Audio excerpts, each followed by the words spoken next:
Hello, everyone. We're ready to get going on our budget meeting. This is our budget for the 2018-2019 year, starting July 1st. I'm Anna Marie Pavlik-Rosen, Chair of the Board. To my right, Walt Baldwin, Vice Chair. Dawn Hale, our Secretary-Treasurer. Ralph Ludwig, our member. And Steve Mason, another member. And James Liebman, our Attorney for the Board. We'll start, I believe, with a presentation by staff.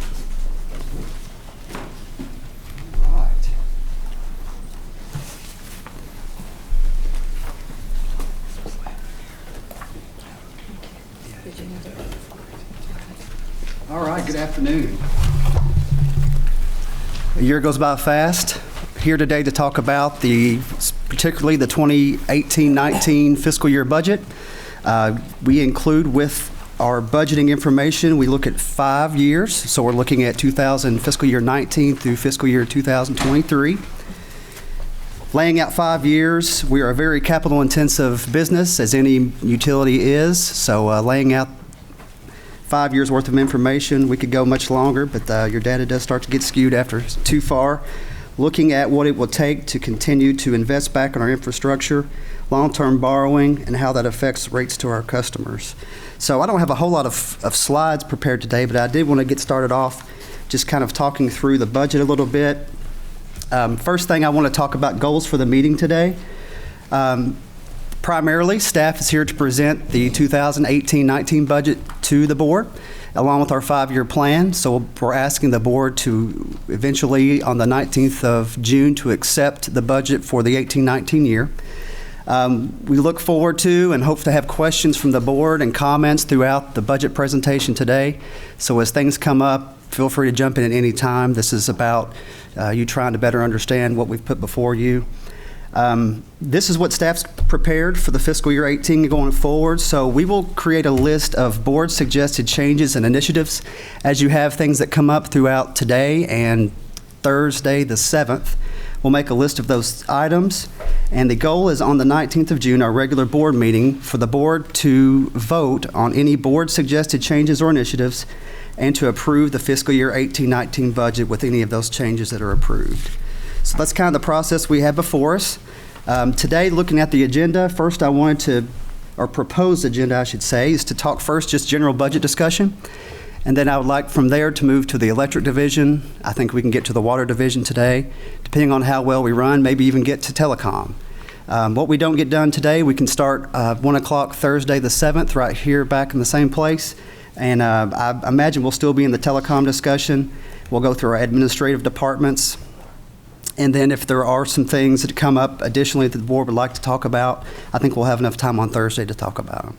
So that's just kind of, Madam Chair, just some of the thoughts of working through today. Sounds very good, David. Thank you. So I wanted to start with talking about some of the budget requirements for FPB. We do have some third-party rules and regulations that we have to follow. Frankfort Plant Board is considered a special purpose governmental entity under KRS 65A. So underneath that, FPB must have a budget adopted before the beginning of the fiscal year, which for us begins July 1. So we have to have that approved by this board. After that, we have to post that budget to the Department of Local Government website by July 15th. Any amendments that happen throughout the year, we have to have posted to that website by June 30th, which is the last day of the fiscal year. And then after the year closes, which we're getting ready to finish out this current fiscal year, 17-18, we have to submit our actual financials to that website within 60 days at the end of the year, so that's September 1. It's worth noting that KRS 65A also requires that we have an audit that's performed within 12 months of the fiscal year end. We also have, as part of our founding statutes that founded the plant board, a requirement to have an audit as well. So we've got that covered, and we're actually getting ready to go through that again. Talking about a little bit of the budget development and continuous review. Something I just want to talk about to the board is a little understanding of how far the budget preparation extends throughout the company for the electric, water, and telecom division. We have our department managers that are reaching down to those men and women that are working in the field, the budget preparation process goes all the way down to the men and women that are doing the work. So this is starting, it's really, the point I'm trying to get across, it's a company-wide effort that flows all the way up to eventually through our assistant GMs and then to myself that reviews. Katrina, the interim finance director, is a heavy hand in review as well. So this is a company-wide process. I think it's important to note that what we do today is just the beginning of the year, that this budget is, it's not just a one-time thing, that throughout the year we're continuing to evaluate that the goals and objectives that this budget was intended to produce are realized. We also prepare budget to actual financial statements that are sent out to all of our managers each month, from each division manager down to our administrative department level. So each month we're taking a look at budget to actual. Also, that information is provided to our board in our board packets each month as well. So the process there is never ending. We're actually getting ready just to wrap up this year and start it all again. So revenue requirements. Some of the things that this will come up multiple times throughout today and Thursday and however any other discussions we have about the budget for the next month here. It's important that there's four pieces of we set rates to our customers in order to meet our revenue requirements. And those four pieces of revenue requirements, you've heard me talk about them often. But number one is our operating expenses. We must set rates high enough to be able to cover our day-to-day operating expenses. If you were to look at our company-wide statement of revenue expenses and change in net position and add up the total expenses projected this year versus what we expect in 18-19, you'll see just over a 1% total increase across the entire company from 18-19 compared to this current year we're in. The next piece of revenue requirements is our debt service payments. Typically, the plant board only issues debt for large capital projects. This is important points to point out in this budget, and I'll probably mention it a couple of times because I'm actually quite pleased to report some of these things. In this next 5 years, we're expected to decrease our total debt by 40%, which is significant. Our annual debt service will drop by approximately $3 million between now and June of 2023. And that also correlates to a decrease in interest expense of 34% over the 5-year plan. So when we talk about setting rates for debt service, the fact that we're paying those down means that debt service is much less of a factor and a component of our revenue requirements. That's a great way to be moving and a good trend to see. The next piece of this is investing in our capital infrastructure projects. The plant board, if you look over in our total capital projects in our budget, I think it's pages 18 through 20, you will see a total of $55.6 million in capital projects over the next 5 years. And proud to mention that out of that $55.6 million, we only plan to issue an additional $4 million in debt, and that's for the reservoir plan. So what that means is the plant board is producing enough free cash flow to be able to invest in our plant. What that also means is when you have less debt and you can pay for your projects in cash, your options are much more open to you, just like they are in your personal life. Less debt, more options. So that's a great thing moving forward. The other piece of that, of revenue requirements, is to maintain an acceptable cash balance. That is a summary of all of our cash and CDs on hand at the end of the year, or at any given time, I should say. There's a couple of things that are important about that. In the event we were to have any emergencies or unexpected expenses come up, you definitely don't want to be in a position to have to borrow for short-term emergencies. So it's important that we have enough cash on hand to handle situations that are not foreseen. Also, to maintain a great credit rating. Today, the Frankfort Plant Board has an A rating from Standard & Poor's. What's important about that A rating is that allows us, if we do need to go out to the bond market or obtain financing from another way, that we're able to get the best rate in the market. So that best rate means low interest rates and means lower interest to our customers, and that's providing value to our customers as well. The goal within our budget for this year is that we definitely have to maintain our cash reserves for all of the cash balances we must keep for bond and debt covenants. on top of an additional 120 days or 4 months of operating expenses. So that is our goal, and that will help ensure that good rating and make sure we have cash on hand when needed. So those 4 revenue requirements will come up quite often as we walk through each of these divisions and departments and talk about those. When we talk about really what are we here for today and what is the company's purpose, everything we're looking at here is being able to maintain reliable services, electric, water, telecom, be able to do it at the most affordable, competitive rates, while at the same time having a strong financial position for our company. And I'm proud to sit here and say that I believe that we've accomplished all that with this budget. Some notable things to talk about is talking about keeping rates affordable and competitive, as that in this 5-year plan, there is no electric rate increase for fiscal year 18-19, or for the remaining 4 years of this budget, and for the foreseeable future when it comes to electric revenue. So that's a positive.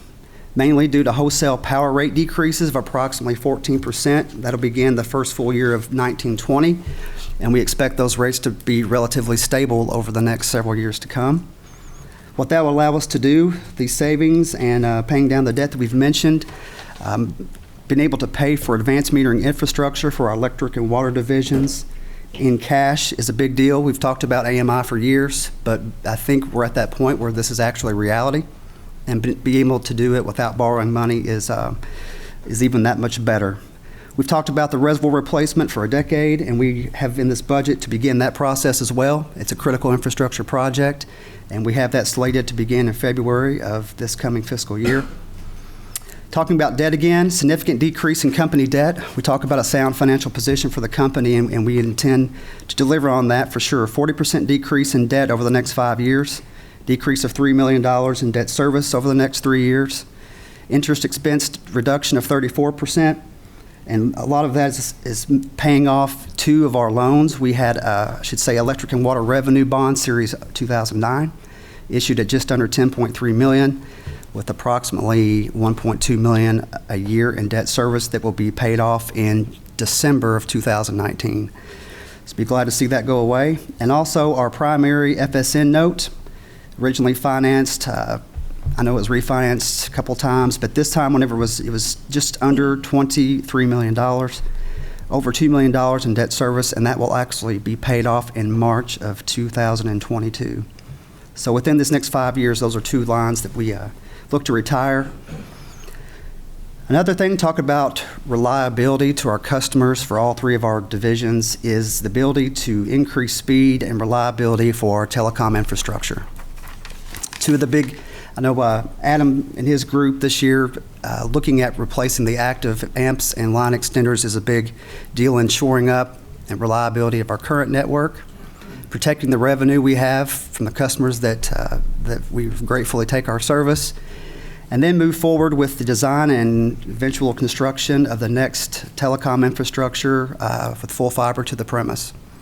So we're able to do that if all things go as planned, being able to keep rates flat on all telecom lines of business with the exception of cable TV.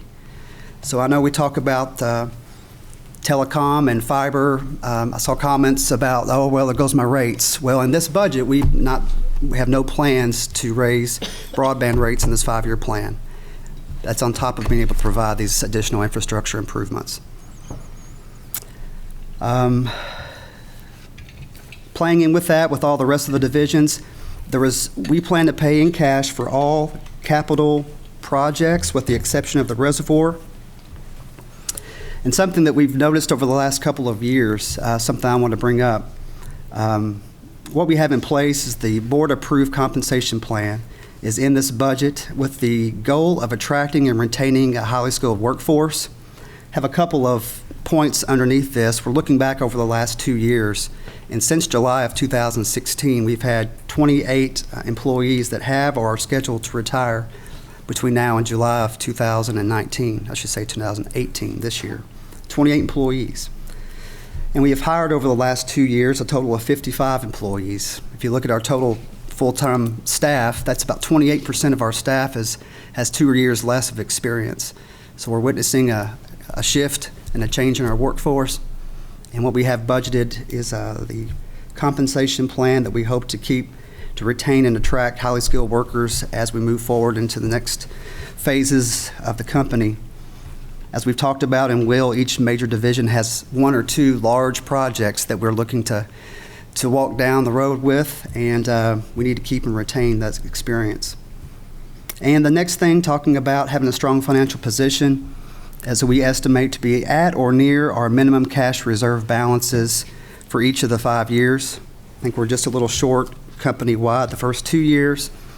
But once again, that estimate or that goal we're shooting for is 4 months cash plus our cash reserves that we must hold for debt covenants. Those are the main things that we, kind of some of the highlights, but I'd like to walk through and start going through one of the funding statement for the company-wide. It's this company-wide statement. Should take that back. The company-wide funding summary for the company as a whole. And walk through the budget just a little bit with you all, because this will play out over the next 3 divisions that we walk through. I'd like to move on. This is on page 9 of your budget. I'd like to walk through briefly what this funding summary, if you were to only look at one page of the whole budget, it would be this funding summary on page 9. What we prepare here, and also at the very first pages of the electric division on page 21, the water division on 23, and the telecom division on 25, start out with a summary of all of our revenues. So I'm looking at the first column on page 9, looking at the company as a whole. You'll see our operating revenues. That is the main revenues we receive from the actual lines of business, or actually products we sell, plus our other revenues, which are miscellaneous types of income that we receive. And you get to a total revenue figure on line 20 there. You can see that we're just under $103 million projected for fiscal year 18-19. That's for all lines of business. On lines 25 and 30, line 25 is the divisional expenses. That is expenses that we have classified in a group that are usually your wholesale services that we provide, and also the men and women on the ground that are doing the work.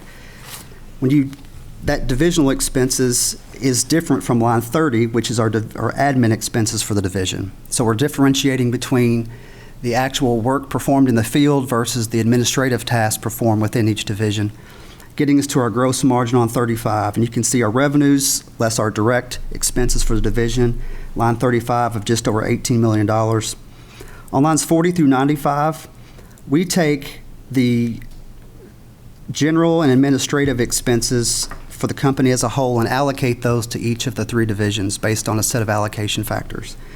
On this sheet, this is the company-wide, so it's all brought together. And you can see that our administrative departments on line 100 are just over $11.8 million of our total expenses. When you take our gross margin on 35, less our admin expenses on 100, what you get is a change in net position, line 105 for each year. It's very important. It's something worth noting. Line 105 for all years is black. That is a very good thing. If you don't set rates high enough to cover at least your operating expenses, you are already going down a bad road. So good news there. We have a significant change in net position, setting our rates high enough to be able to cover operating expenses, which is the first prong in the revenue requirements.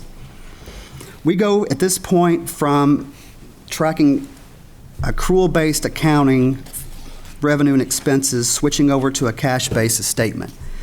So what we look to do on 115 is add back our depreciation expense. That represents cash that has been expended in a prior period and has been allocated as an expense in this period. So it's not a current year expense. So we add that back to our change in net position. The whole thing we're looking to do here is get back to a total cash balance that we have available for capital additions. On line 125, as I mentioned in my earlier comments, the only debt funding that we have scheduled for this 5-year plan is a $4 million Kentucky Infrastructure Authority loan for the water reservoir. We are estimating, with this starts in February, we start drawing down funds. This is just a rough estimate of about $1 million spent in this current 18-19 budget year, with the remaining that would be spent in 19-20. But in this current fiscal year, we're saying we'll have another $1 million in additional cash coming in the form of debt funding.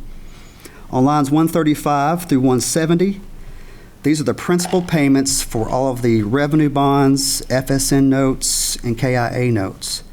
It's important to note that when we talk about debt service, that is the principal and interest part of debt. The interest expense is expressed up in line 30 above, but on lines 135 through 170, this is the actual payment of principal, reduction of principal on all of our lines of service.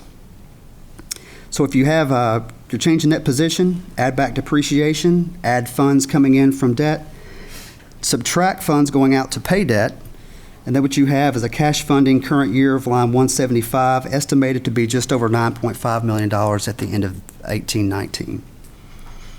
We take and add to that what we believe we'll have at the beginning of the year. If there's one of the harder numbers to predict in this budget is line 180. How much money will we spend between when this budget was developed and June 1, or I should say July 1 of 18? We do our best to predict that, but we're estimating just over $31 million in cash added to what we will have and produce after debt payments. You get a cash available for capital additions on line 185 of just over $40.8 million. So we have cash now available for capital additions. You'll notice on line 190, we're expecting, if things go to plan, to have just over $12 million in capital additions, infrastructure improvements. Now, lines 200 through 220, that is any administrative department capital additions are included in those numbers. That total is just under $550,000. When you get to the end of all that, an important number we look at is line 230. At the end of the year, what are the cash reserves we have after we've paid all of our operating expenses, after we've paid all of our debt service, after we've invested in our infrastructure to keep our plant reliable moving forward, and we make sure we have sufficient reserves in place. And if you look at line 230, just over $28.1 million, which is within $5 million of our recommended minimum cash reserve there on 290 of just over 33.2. You'll notice on line 230 that as we progress throughout the year, that we have a nice increase in our cash balance over time. I think it's important to note that we don't have a crystal ball. The future closest to us, we can probably do a pretty decent job of hitting our budget numbers this year. And then, of course, this whole document is based on estimates. So as we get further out in time, those numbers became harder and harder to nail down. But the short of the story is that we are able to accomplish what I believe the board has expressed to us in projects you want to accomplish. And we've been able to do that in a way that continues to have a strong financial position to the Frankfort Plant Board. And of all of our lines of business, there are no rate increases expected except for our water division and our cable television services. That's based on this today. So as we walk through the electric, water, and telecom divisions, we'll walk through the same funding summary. But as I mentioned before, if anybody that's tuning in to watch these extremely exciting budget meetings, and you go to our website when this is issued, it's going to be around page 9, our funding summary that would kind of tells the story in one piece of paper. Explain the difference between 285 and 290. So 285 minimum cash reserves needed. We have in 285 estimated minimum cash, and 290 is recommended minimum cash reserve. So our estimated minimum cash reserve is the total of line 235 through 280. So this is a sum of all of the sinking fund accounts and debt service reserve accounts that FPB must keep to meet our funding covenants, or I should say our debt covenants.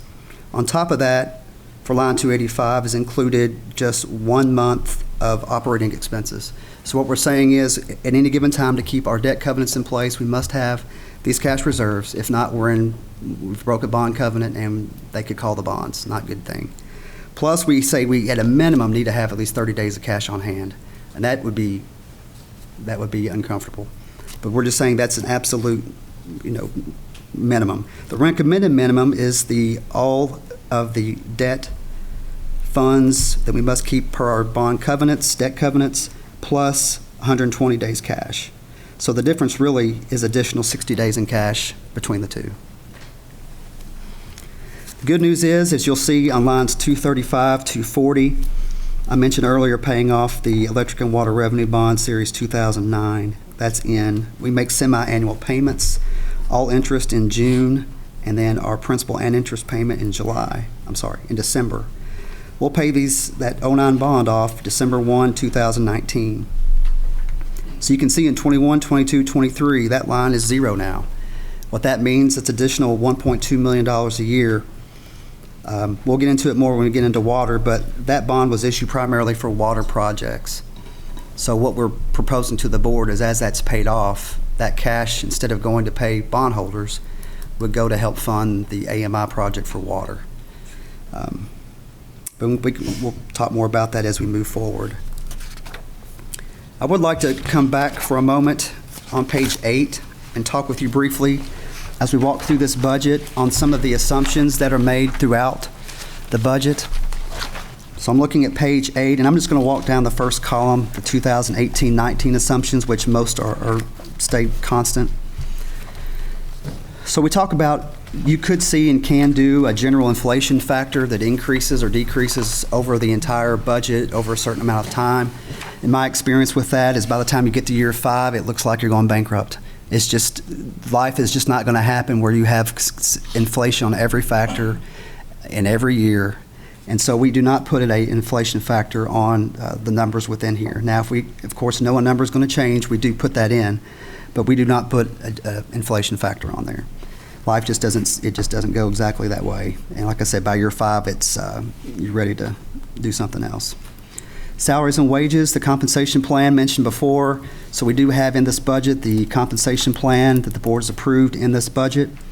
What that calls for is a 2% increase in July and January of every year to all employees below the midpoint of their pay grade.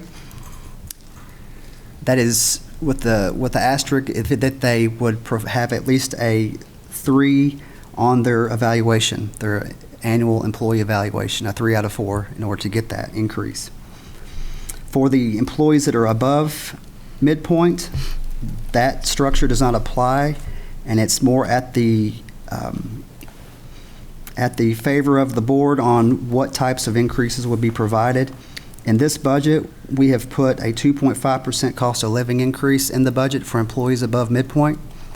We tend to look at the 12-month consumer price index through April, and that was right at 2.5%.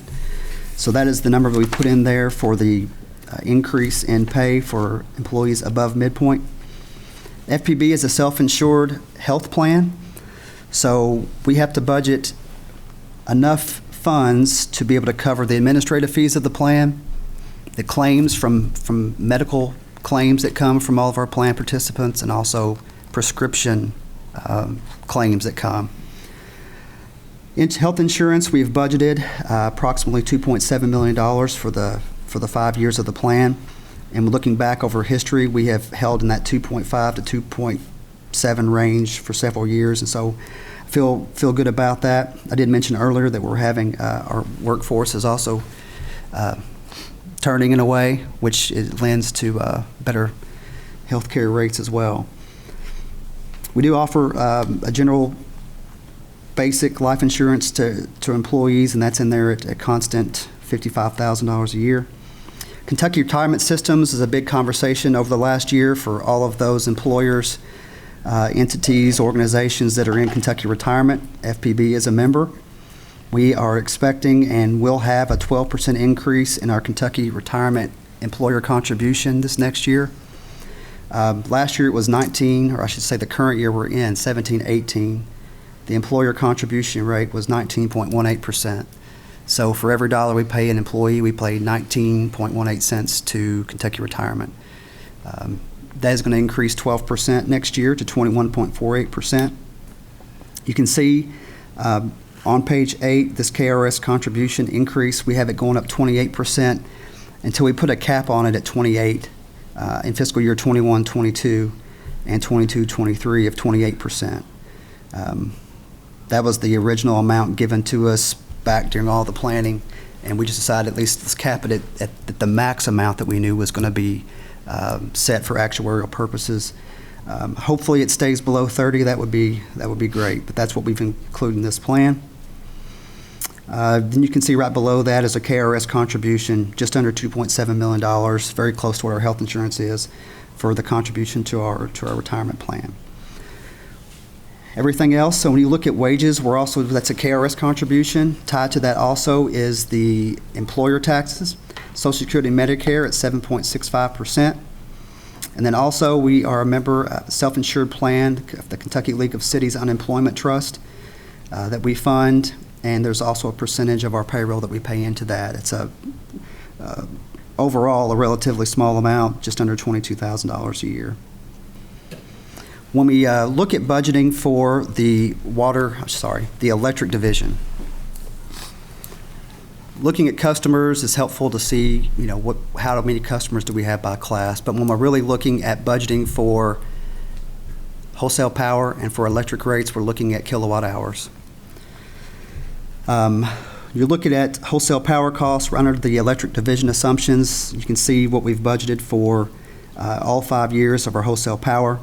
Wholesale power accounts for 80% of our electric expenditures. That's 80% of the budget, so that's significant. And for the company-wide, it's 51% of the entire budget. So that one line item, when we talk with auditors, you can actually take 12 invoices and audit half the company by looking just at our wholesale power invoices. So talking about that, we'll get more into it in the electric division, but you can see the assumptions we've set there. It's worth noting that the fourth one down, SEPA, that is, we show it as in brackets as a negative number. That is the SEPA funds that we would receive, credits from SEPA, are included in our wholesale power costs, so it's actually a reduction of the expense. So whenever we're looking at SEPA, it's income, but we're reducing the wholesale power expense. It's included in that number. So that negative represents funds we expect to receive, conservative numbers over the next 5 years. And then you can see the kilowatt hours that we've budgeted in there over the time.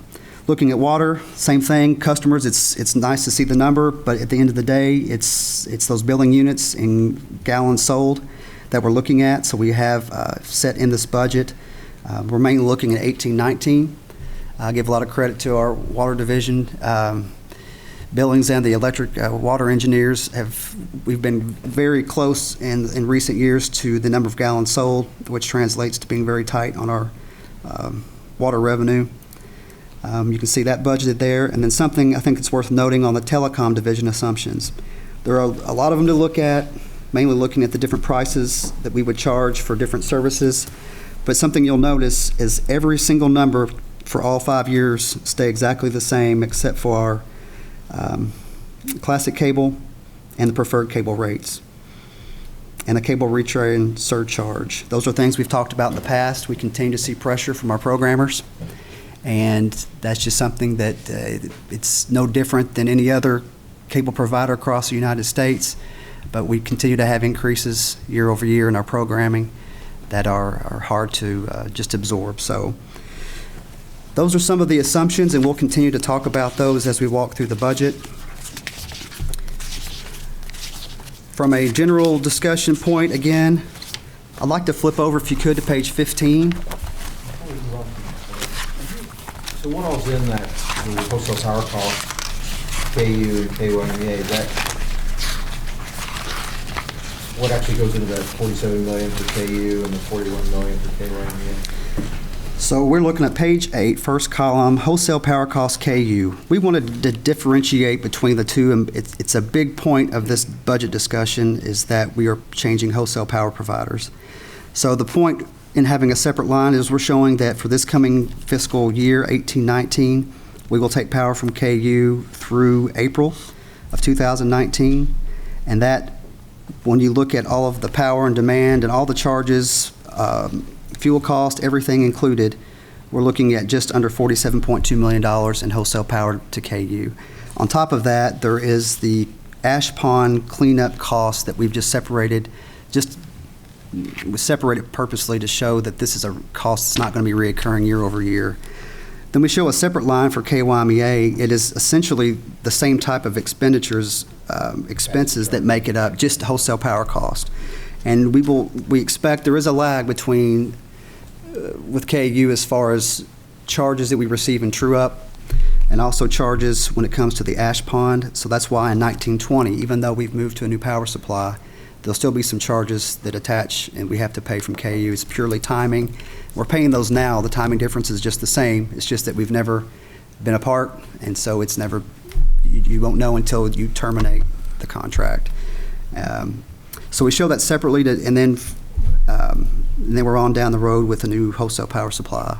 So then with kilowatt hours purchased, why doesn't that change any from 1920?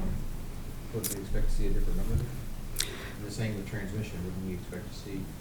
The actual, transmission? so we're looking at the amount, of course, of power that all of our customers purchase from us. There's always going to be a higher amount that you buy from the supplier versus the amount you sell due to line loss. We have around a 4% line loss, which is very good industry-wide. So what we're predicting, we could change those based on, hey, we think it's going to be a hotter summer next year, or we think this or that, or do we think growth in Frankfort is going to be so substantial that we need to add more? But for budget purposes, we keep that amount level. So we're going to be buying from, it's just a matter of, we're changing names, and we're also changing rates, thankfully. But That's kind of my question. I would expect to see some differentiation there just from the rate structure change. what our customers, so what we're saying is what our This is customers, out the door. out the door, out the door, correct, yep. So, yeah, the actual units are stay the same, yeah. We'll be using, in 2019, some from KU and some from KYMEA, so wouldn't, Because the fiscal year breaks in the middle. but we start May 1st, right, with KYMEA? We do only have that bridge until we get to, we have 30 days or whatever it is, Oh. a bridge transmission and power off the market before we move to KYMEA. So the usage that we okay. began, the usage that occurs in May 1, 19 going forward would be all Kentucky Municipal Energy Agency power. Okay. There are some funds due to timing. Mhm. We will actually be paying some from the last half calendar year 2018 and the first of 2019 in some true-up and also in this ash pond. Okay. So even though we're switching providers, there's going to be some lag in billing with KU. Oh, I But see. the actual energy, Okay. as soon as May 1 hits, we're taking energy, buying energy from Right. KYMEA. And we've always included transmission costs in with the power purchase. It's all in there together. Okay. We have it in the detail section, it's broken out, but Oh, for okay, power but, costs, it's yeah. all in there. Okay, thank you. You're welcome. Any other questions? Not yet? Okay. Thank you, David. Thank you. I want to talk briefly about our projected rate track for all divisions, and this is on page 15 of the budget. We've got 3 separate sections here, one for each division: electric, water, telecom.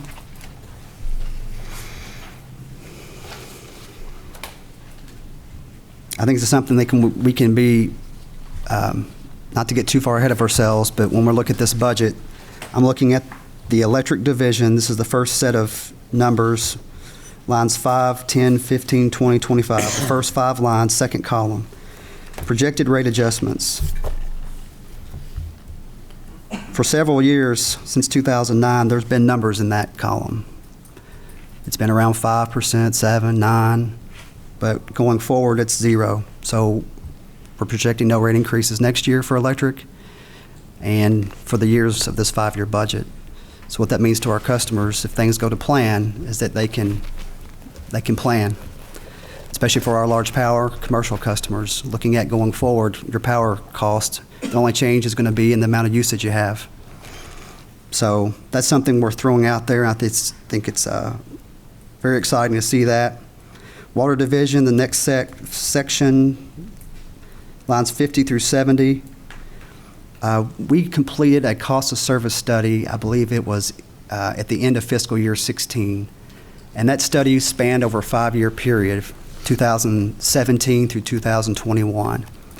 And in that study, we were looking to include increased funding for the administration building, increased funding for debt service on the reservoir loan that we knew we were going to take out, also factoring in some known changes that would occur.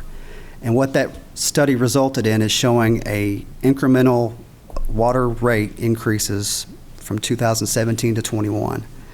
So what we have in this budget is in line with that cost of service study. So lines 50, 55, 60, you can see incremental rate increases that we have for our water division over that period of time, in line with the cost of service study that we've done. So that's what we look like for water in the term of rates. When you look at the telecom division, lines 95 through 115, really you can look at the assumptions in there.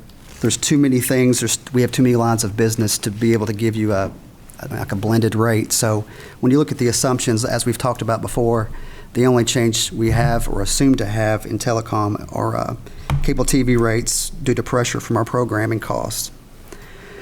It's worth noting for each of these divisions, the far right column, debt service ratio.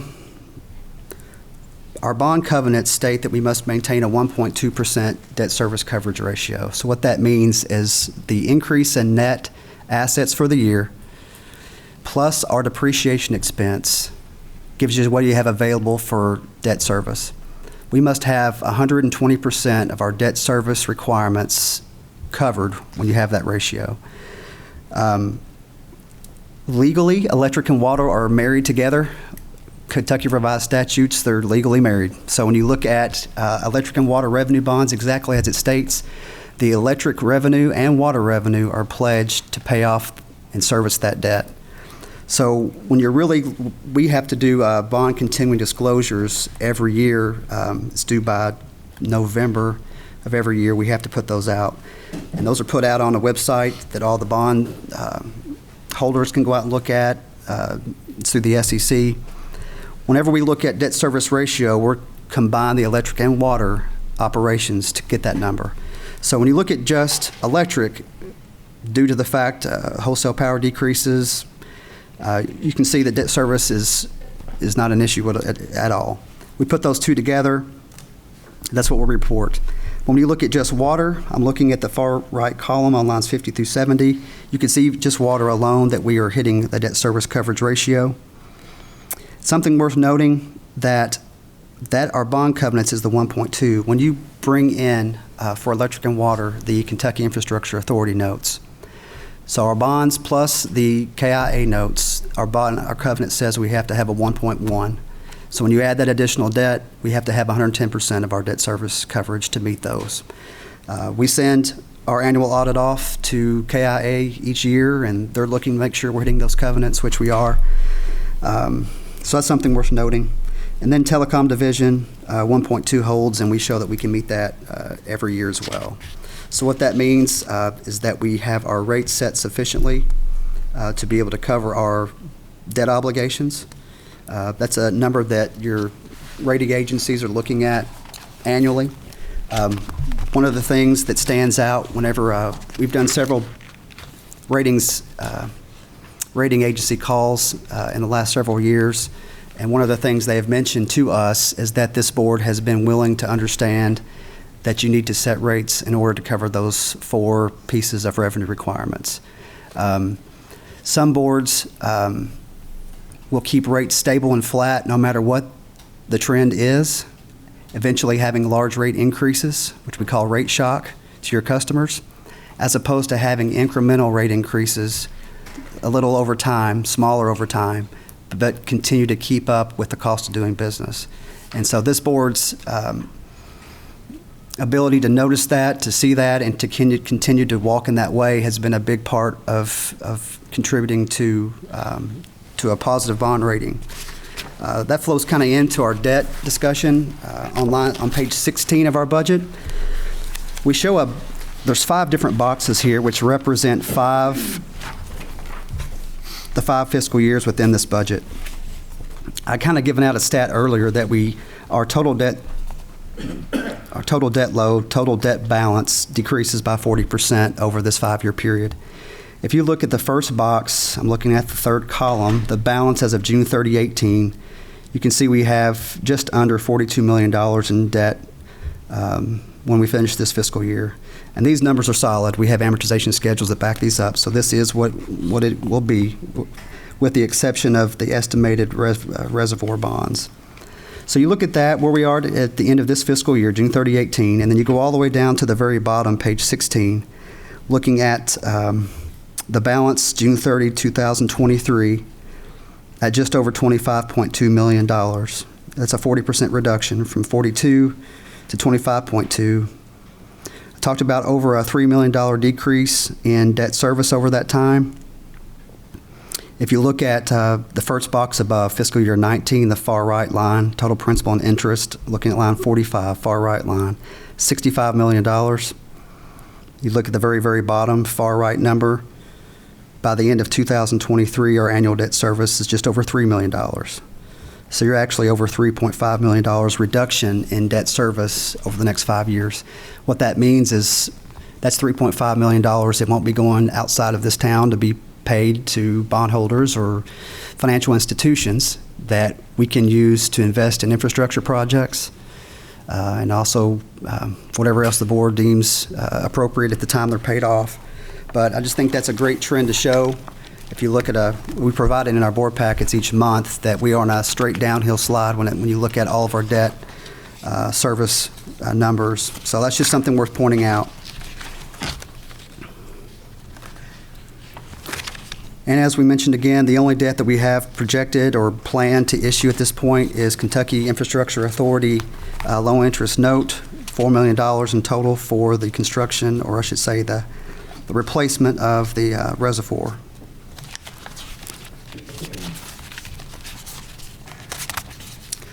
I could walk through some of the other pages here, but let's see. I've sat here and jabbered for 45 minutes. I think I'd like to go ahead and just, if it's okay with the board, if you have any, I'd be glad to answer any questions about some of this, the general things that we've talked about, overall company-wide type things. But I think a lot will be continued to answered as we walk through each of the main divisions. Does anybody have any questions or comments about the first part? As you know, David, we talked about some of the things that really kind of process-wise. On page 2, the language that, which is the fifth paragraph, talks about the amending of the budgets and the management's ability to do it some of without. I know you do some of without the board's approval. And I'm just throwing out thoughts now. I'm not throwing out. Sure. I think there should be something there in the process, some threshold, one time or cumulative, that says that if you get past 10, 15,000 and moving money from electric to cable or wherever it might be moved, that the board should be notified and maybe approve it if it's at a certain level. Because without that, whatever the budget is on today to tomorrow, me being the Senate, it could be totally different. So I totally understand your comments. What Mr. Mason's talking about, KRS 65A says that budget must be adopted, and also mentions that the adopted budget may be amended by the board throughout the fiscal year using the same process that was used to adopt the original budget. We mention in here that management has the option of reallocating budget funds within a department or division and between capital and operating budget as long as the combined total of the budget doesn't change. Staff will recommend budget changes to the Board of Directors when the combined operations and capital budget total changes, or when changes in the budget affect board-approved bids, or when changes would cause an increase to the combined board-approved budget. Something I've noticed, Mr. Mason, is that usually if there's a change from, we use a line item budgeting process to form the budget. How do you know what you need for any given category? Everyone is walking through and placing out what we think we'll spend on what project or what vendor or what service to get to a total for the year. And most time, if I see a change, it's usually within the same budget category. Not to pick on Julie Roney and water treatment, but a good example to me is when we look at repairs and maintenance at the water treatment plant. What Julie thinks might need to be repaired or fixed at the start of the fiscal year never quite works out that way. There might be something that comes out of all of a sudden this now is a priority. It's just changing of the line item, but it's within the same budget category. So that's usually the changes I see. Sometimes within capital, there might be two items that are in the same division, and we've got close to the spending limit on one item, and we need to complete a project. And because you have a little remaining in one section, you have the full amount in the other, combining the two for the total cash available. But I mean, I'm completely open to anything the board would like to do as far as hey, let me know when. I think you'll find that staff were extremely conservative when it comes to making changes.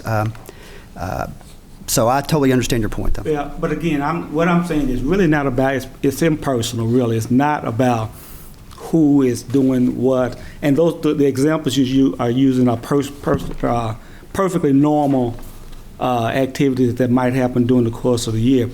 What I'm talking about is, and again, I'm looking at it from a cynical. As an auditor would look at something, the auditor would look from some cynical view. What bad could happen, not that Sure. it would happen or might or probably will happen. It won't. I don't think it will happen. But the budget today can be approved, and tomorrow it can look totally different. Electric could have all the money today as approved, and tomorrow water could have all the money, and we wouldn't have any ability to say, hey, hold, stop.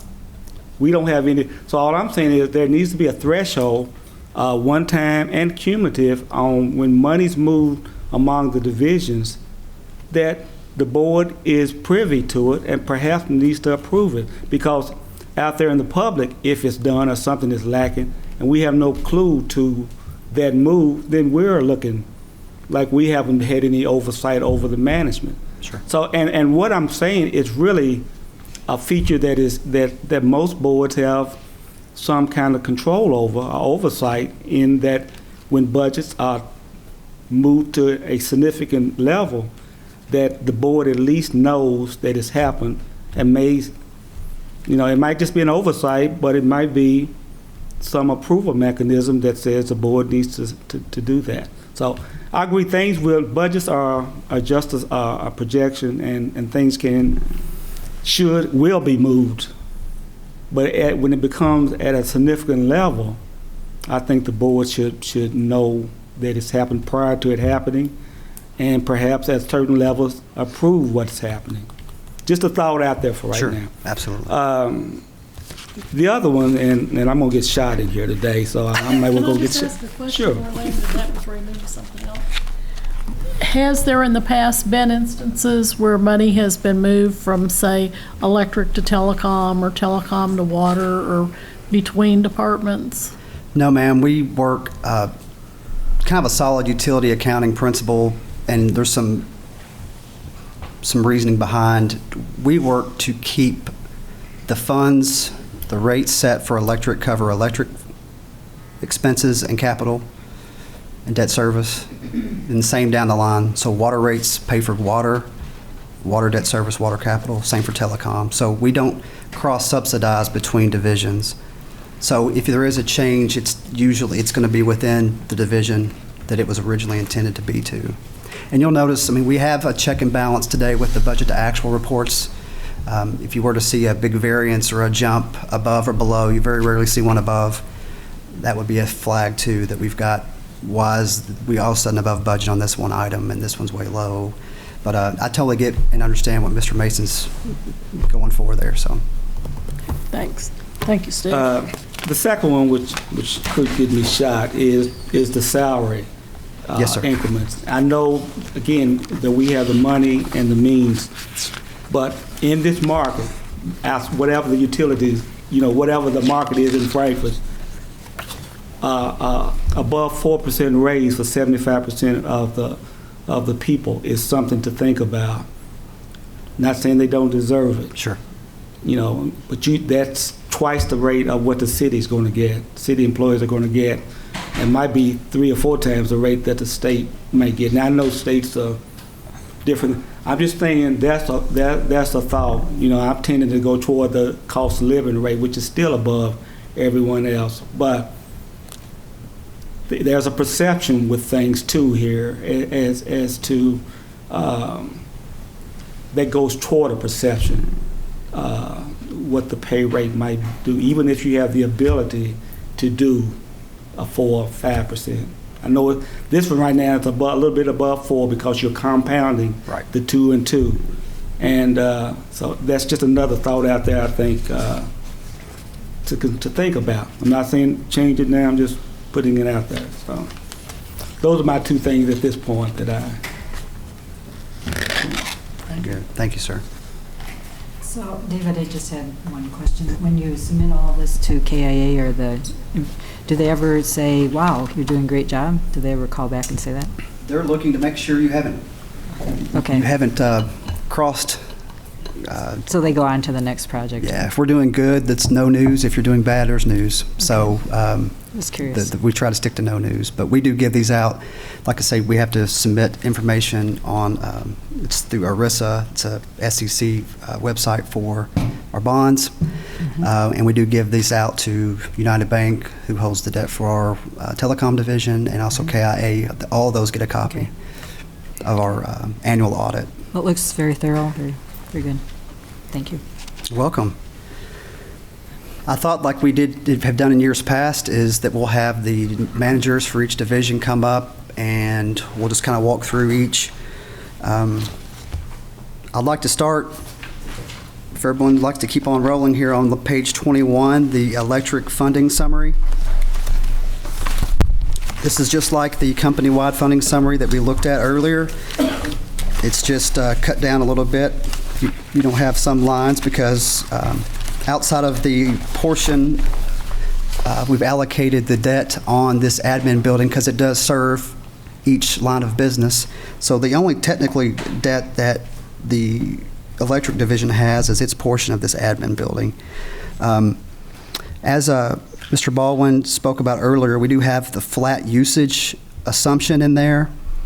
And then when you consider the fact we've talked about no increase in rates, it's no surprise on line 10 we have a flat and a level amount of electric revenue.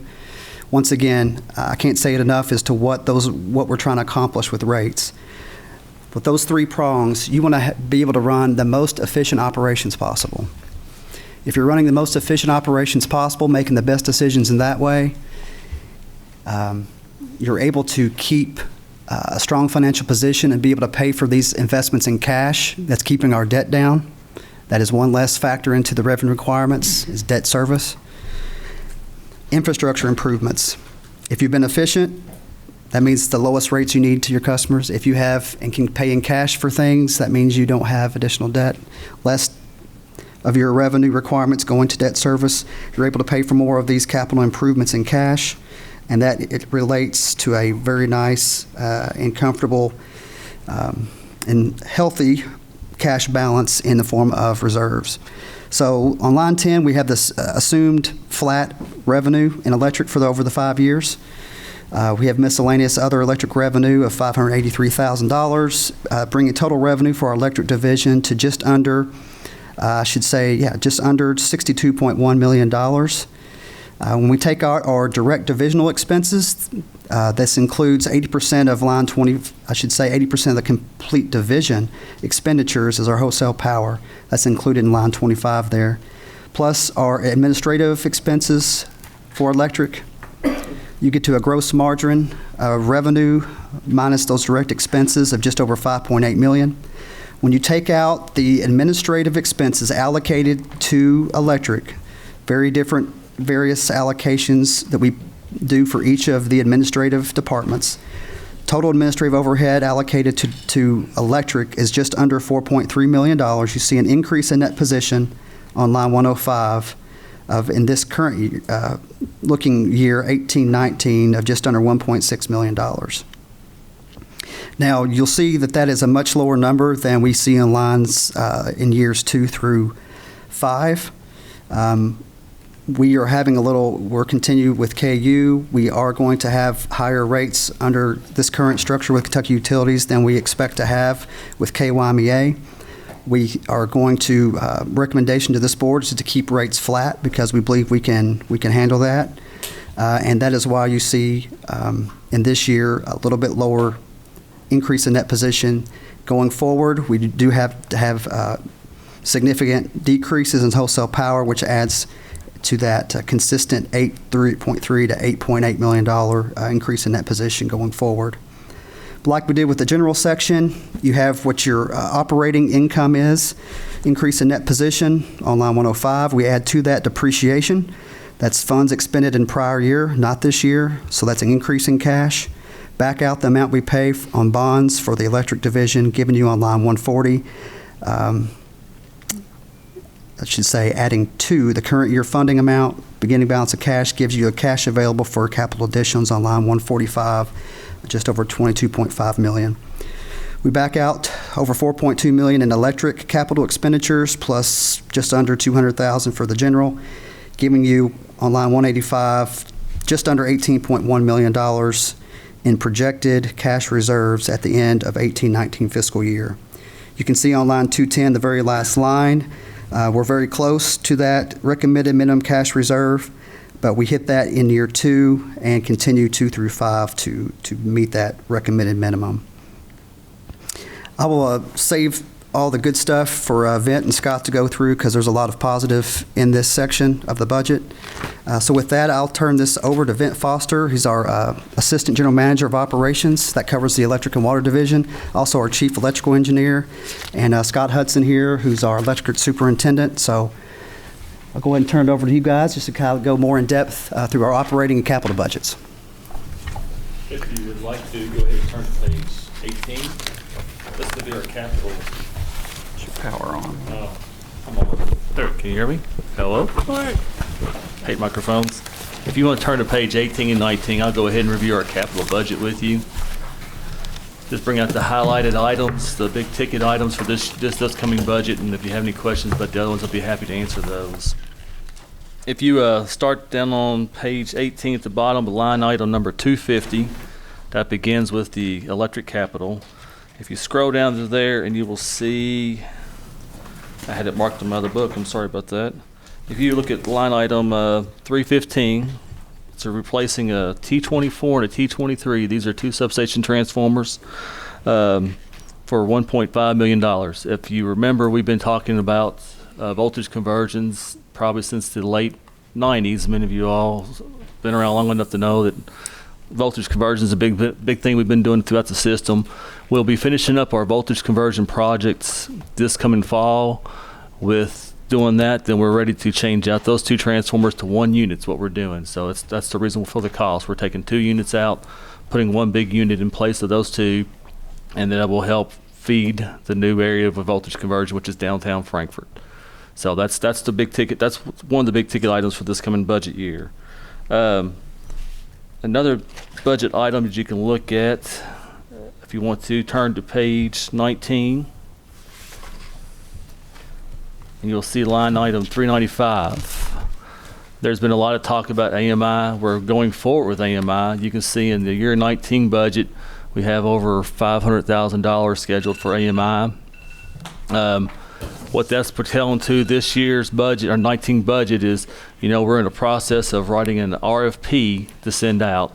This RFP will be coming to the board in August of 8/20 of this August, 18, for your all's approval, and then it will be sent out around 9/14, and then we'll receive vendors on 10/31, and then come back to the board for board vendor approval of 1/15 of 19.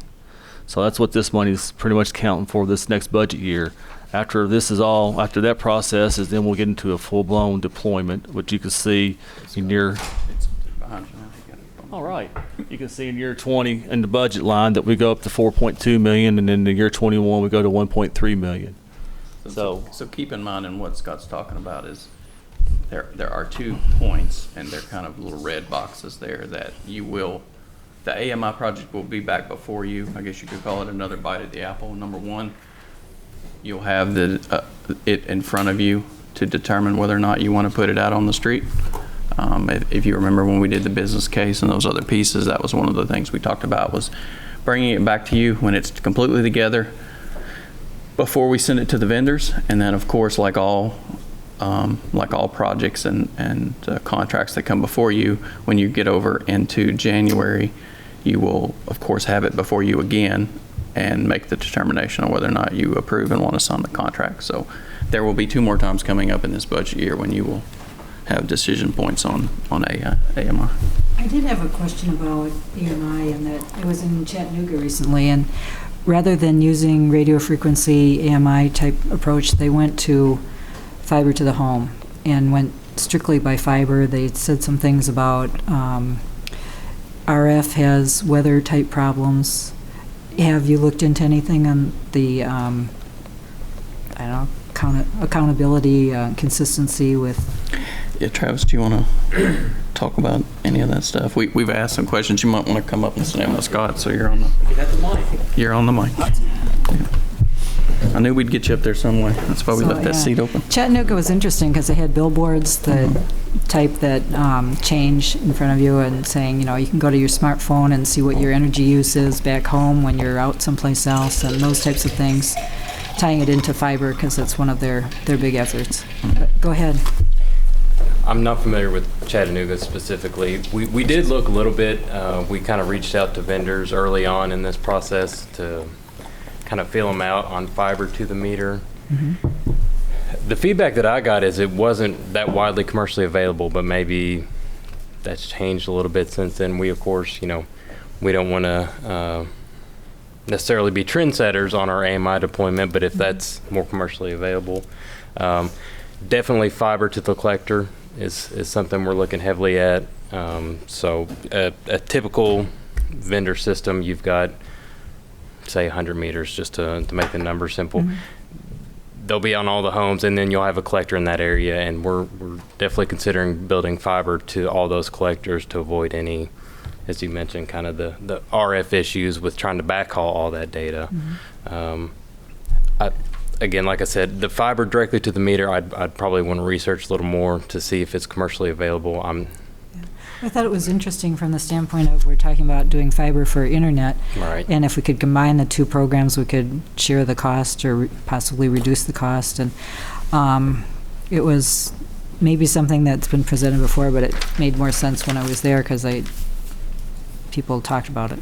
Yeah, I'd like to learn more about theirs to kind of see what's out there, but we definitely anticipate some fiber needs as far as the collectors directly to the meter. Right. I do have, I just called into their number because I was there on a work day, and I talked to John Pless, but I have his contact information, and he's very willing to share their perspective, what they did, knowing that it might not necessarily work for us, but it'd be research information. Okay, sure. I mean, those will all be things that are taken into account. Certainly, we'll check directly into that specific example more, but when obviously we evaluate the vendors and the cost associated with what we saw before, talking about fiber to the meter, again, they were infant stages to not being available was primarily what we found out, and of course the cost was, even if you could get them, was significant, and most vendors didn't have anything available. Again, that was probably 4 months. It would have been before that May meeting, so. Yeah. Gosh, it's been a year. Okay. It's probably been a year. Yeah, it's a little faster. Well, they were very willing to share anything and get engineers. I think I talked to a more an administrative person, and to just look at all the aspects would be valuable, I'm sure. Yeah, like I said, one of the other kind of interesting challenges is going to be, I don't know if they're electric and water or electric only. They are electric and water. Okay. Or I'm sorry, no, water is commercial. They're electric and telecom. Okay. And water and sewer are a different world. Yeah, so that may make it more challenging there. I don't know, maybe not. I'm just kind of... It does add another aspect. Yeah. I think you're right. Yeah, I think the one thing that we do have to keep in mind is, we'll look into those things, and certainly, but as Travis said before, we're very reluctant to be trendsetters on some of these type things because it is your cash register. If you break your cash register on your electric department, you have significant financial problems quickly, and that's another thing with AMI is we have to be all this meter data management and all these type of things that we're doing here. We have to be extremely careful and precise in what we do so that we don't create a situation where we break the link we have with our meters. Yeah, I agree. It is a big investment, and you'd want it to be successful. Yeah, there's no harm in asking the vendors, what's your availability to support this? Yep. See what they say. That's kind of how, just from the beginning, how we framed the RFP. We're up to hundreds at this point of technical requirements. We ask the vendor what their availability to support it is, and we see what they say. Sounds good. Thank you. But again, that breakdown that we're talking about specifically there is in the first budget year, 2019, the RFP and starting to get things out the door. And as Scott was talking about, in 2020 and 21, you see the much larger expenditures of actual field processes and installation. Go ahead, Scott. I'll start talking and I won't shut up, so I'm going to go ahead and let you begin. Sorry. As you go below AMI, you'll look at line number 400. That's main 3 at Myrick for $485,000. We have a set of open switches up there now. We're going to install a main breaker and put all the protection equipment in with it also. That way it gives us a little bit more redundancy at Myrick, since that is our receiving station. If we need to do maintenance inside the substation, it's very difficult now. It's very temperature, weather related before you can do anything, because it can't be too hot, can't be too cold. But with this additional, it'll give us a little bit more flexibility and to do maintenance up there and things we need to do. Also at Myrick, on line 405, you'll see is Myrick grade work.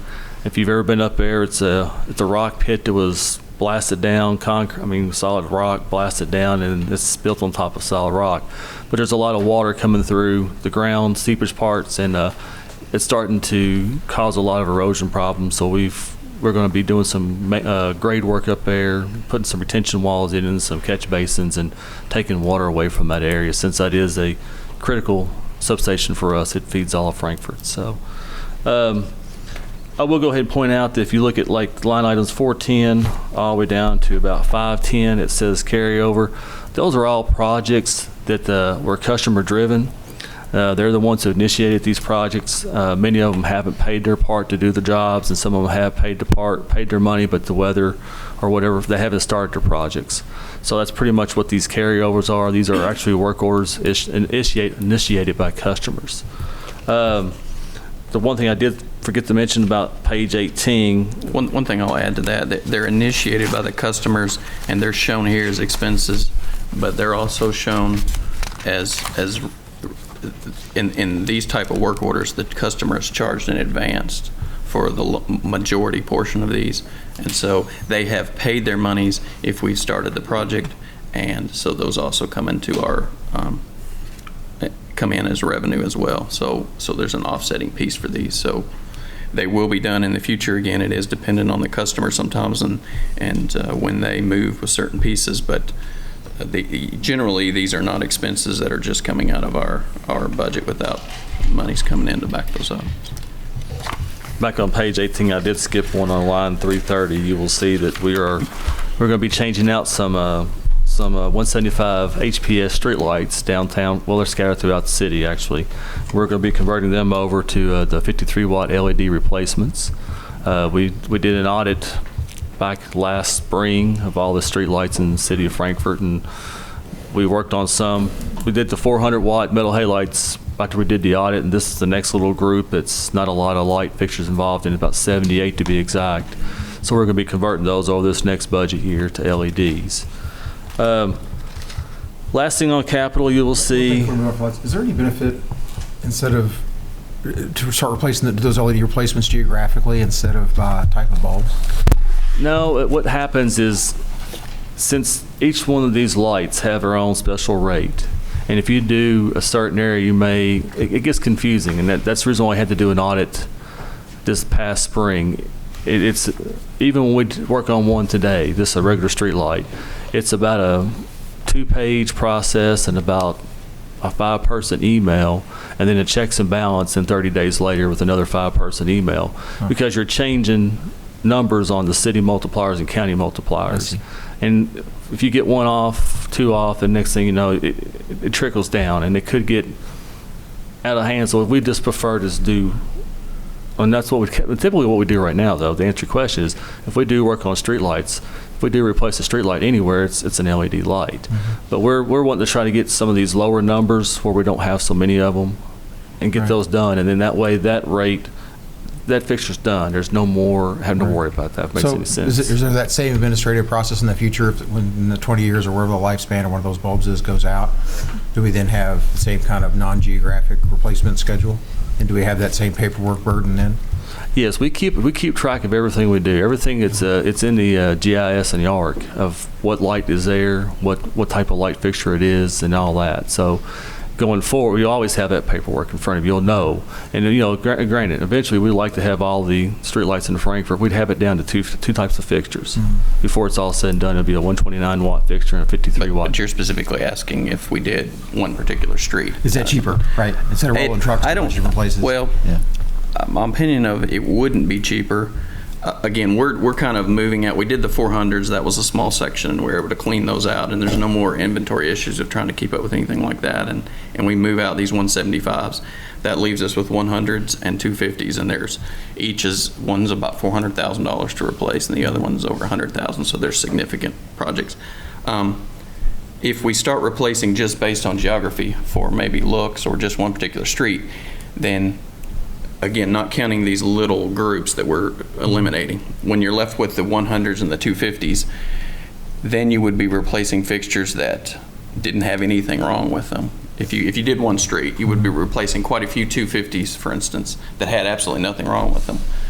Versus the way we replace 250s is if one fails or goes out, we're already there. We have to do maintenance, so we just go ahead and change that fixture out.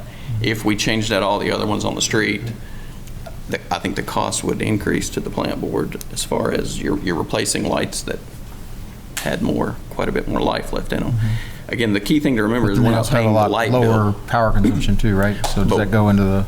Well, we're not paying the light bill. The plant so we don't get board's the not, the city benefit of, is. Yeah. And that's what everyone forgets. We don't get a kickback. We don't get it, and even like we're changing these out more as a service to the city, these smaller groups. And, we've asked multiple times, would they consider doing some of those? Because truly the payback is for them, not for us. So we know the payback on these particular lights is, what was it, 7.7, 7.1? Yeah, 7.9. Okay. That's the payback, but that's technically the payback to the city, not to us. So when we stepped into those, over $100,000 and significantly more money, I think we can justify and we should change them out if they fail to LED. I guess from that standpoint, I wouldn't feel comfortable when there's no financial benefit to the plant board to just spend a lot of money. So is there an opportunity there to maybe be partners with the city and think about their cost savings from moving bulbs? And if we're all working together, does that change that calculation some? Say that again. Well, I guess, in the sense that the cities benefit from replacing the bulb because their electric cost goes down. Is there some partnership potential there? We've asked. They've looked at. When we went to them before, they looked at, again, we tried all the different light categories. We talked to them about those kind of things. They weren't interested at the time. The only lights they were interested in even paying for it all were the 400s. And that grant or however they were going to pay for that didn't even come through. We just went ahead and did it as a service to the city. And that's kind of the idea here. We'll certainly talk to them about it, and we could accelerate some things if they would do that. Well, one aspect that I was thinking about is occasionally in lieu of taxes kind of stuff comes up, and if we kept track of these savings that we're passing on to them, we could possibly count it as a benefit in lieu of taxes kind of thing. Yeah, we haven't counted necessarily, I don't think, because we haven't really been doing these LED streetlights that long. But yeah, we could certainly count it toward them. I don't know. That's a good question. I mean, it's like everything. We reach out from time to time. Yeah, we have an easy way, through GIS or whatever, noting when we change things and how much it's saving the city could be calculated if we needed some justification in the future. Yeah, the payback on the 100s is what? The payback is 8.7. 8.7 years, and the 250s are. 250s is 15.0. Yeah. So, we talk to them from time to time about different projects, and we can bring it up to them again. They've had frankly, little interest in footing any of the bills so far. I see. And that's really all I was going to touch on capital, if you all had any questions.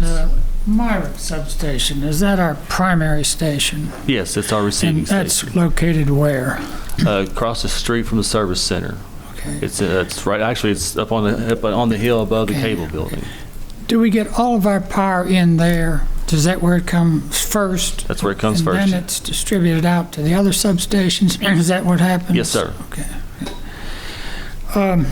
Line 460, carryover, Capitol Plaza Dentist Office. What is that about? When they were doing the demolition work down at the Capitol Plaza Tower, there was Dr. Renshaw, the dentist office down in the Plaza Shops. He was actually being fed from the state's switchgear. From the state was actually feeding his office building. So when the state sold the building over to the developer, they had to put all utilities in their names, and then plus they were demolishing the tower, which that means Dr. Renshaw would have no electric. So we had to build a temporary line Okay. in there just to feed the dentist office, is what that was all about. And Dr. Renshaw has moved down to just near the Social Security office. So he's a neighbor now. Right. Then the other one is probably the same type as line 485, Plaza State Building, 115. Yes, that's for doing the infrastructure for the new state office Okay, building. okay. So Oh, it's just so kind the of new- divided in new, 2 okay. years.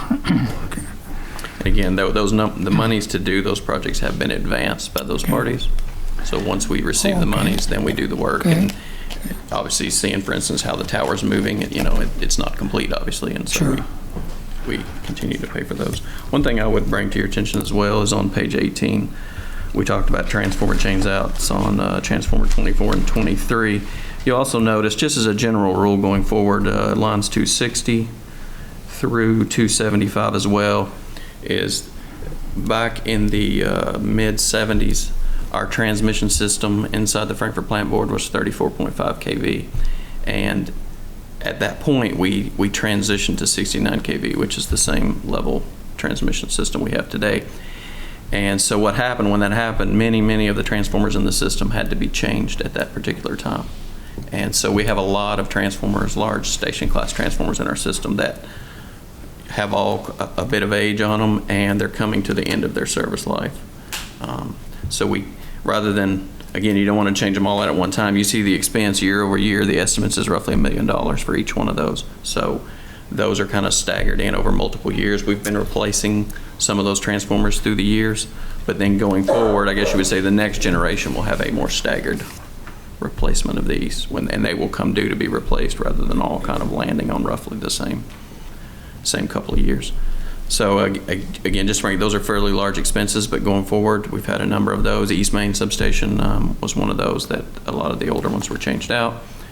That happened just a couple of years ago, and the T24, T23, and then these others we have listed out there. So there's this ongoing plan that we've worked through since at least 2000. We've been replacing most of our breakers, transformers, substation equipment, and they're actually they're getting in pretty good shape now. We've done quite a few improvements, quite a few replacements.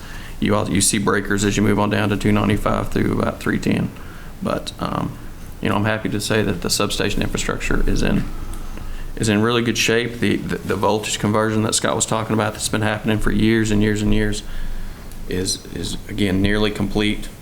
What the public doesn't see is for years we've had pockets in town where you may have been able to feed the area with 2 substations, but that was it because of the voltages, and then you would get to a different voltage. So it kind of tied our hands sometimes in the ways that we could transfer load around town depending on maintenance or other issues. So that kind of opens it up for us. You remember the old Civil War days, you had 2 different gauges of railroad in the south and the north, and they couldn't cross over because of that reason.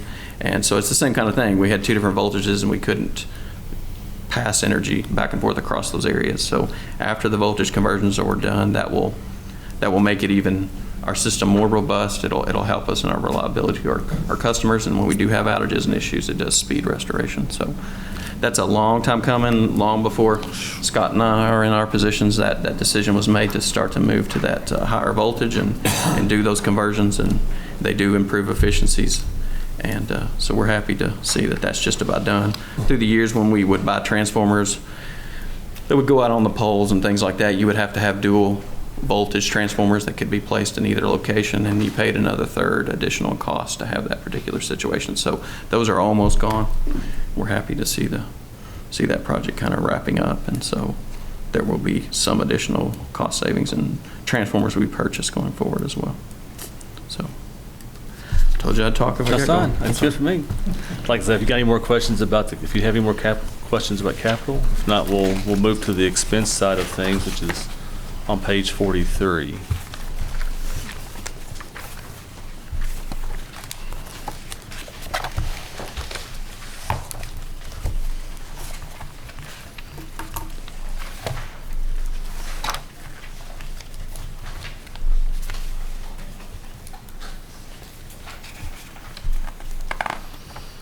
If you're all there, I was just going to highlight some of the areas that I know that we've really kept our expenses pretty much the same this budget year as we did last year. I believe there's a couple of them, which I'll touch here shortly, with just a little bit more than what they were in the past, but we got explanations for those, which we'll go over here shortly. If you turn to page 44, line item 305, uniform expense. This was one of the ones that we were going to try to lower this year. If you looked at actuals, what we spent today's date, it's a lot less than what we budgeted, but we're in the process of sending out bid requirements for a new uniform. So with a new uniform manufacturer, once again, you're kind of in limbo of what the new contract's going to be in the cost. So we just kind of left everything the same this year. I'm hoping that number will come down next budget year, but that's one that's kind of stayed the same, and just kind of let you know if you've watched the actuals and everything that Katrina sends out every month, you'll see that one doesn't get spent a lot. But I think the new cost of new uniforms will be a little bit significant more than in the past, because for electric side at least, we have to have the FR clothing, and that's fire resistance, and we have to have what they call a category 2, and that's classified based upon the arc flash information we get off of calculations the engineering does. It's a safety thing, so it's expensive clothing. It's not something you buy off the shelf. So Is the design going to change, or colors, or? no, it's the way the material's made. It won't burn. Okay. You can throw a flame at somebody and the clothes won't catch on fire. They don't shred, they don't rip, and that's what it's made for. It's made to not burn and not to cause you bodily harm, hopefully. Now, granted, with an arc flash, arc blast, there's also an explosion, which it's like stick a dynamite in front of you and see how far you go backwards. But I was thinking more from a fashion statement. no, there are no fashion statements, and they're hot. They're hot as can be in the summer, and they're cold as can be in the winter. Oh, okay. There's whatever reason it is, it's the way the clothes are made, and it's material they're made out of. So Okay. one of the items that you're going to see down page 44, 490, consulting fees. We carried over the energy efficiency study. We started that about a month or so ago, and the big part of that bill will be in June or end of August. This coming up September. So that was one of the reasons why the consulting fees are a little higher than what they have been in the past, as we did the carryover on that one. Waiting to see what they come back as recommendations from them. Page 45. I guess one moment before we go ahead, on energy efficiency, I did contact Juliet, our key person there, and said we're having budget discussions as far as, once we complete our study in September, the September meeting, what should we think about in the budget to go ahead with an actual program and kind of keep our momentum going.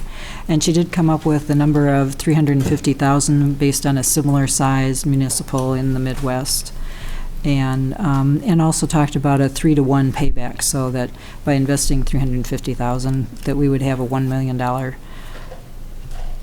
reduction in our costs, or our customers' costs.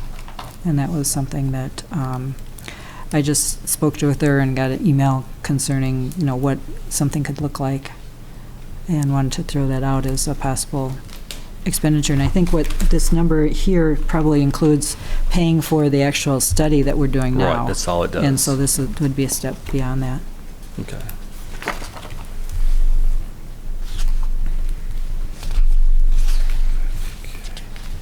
Let's see.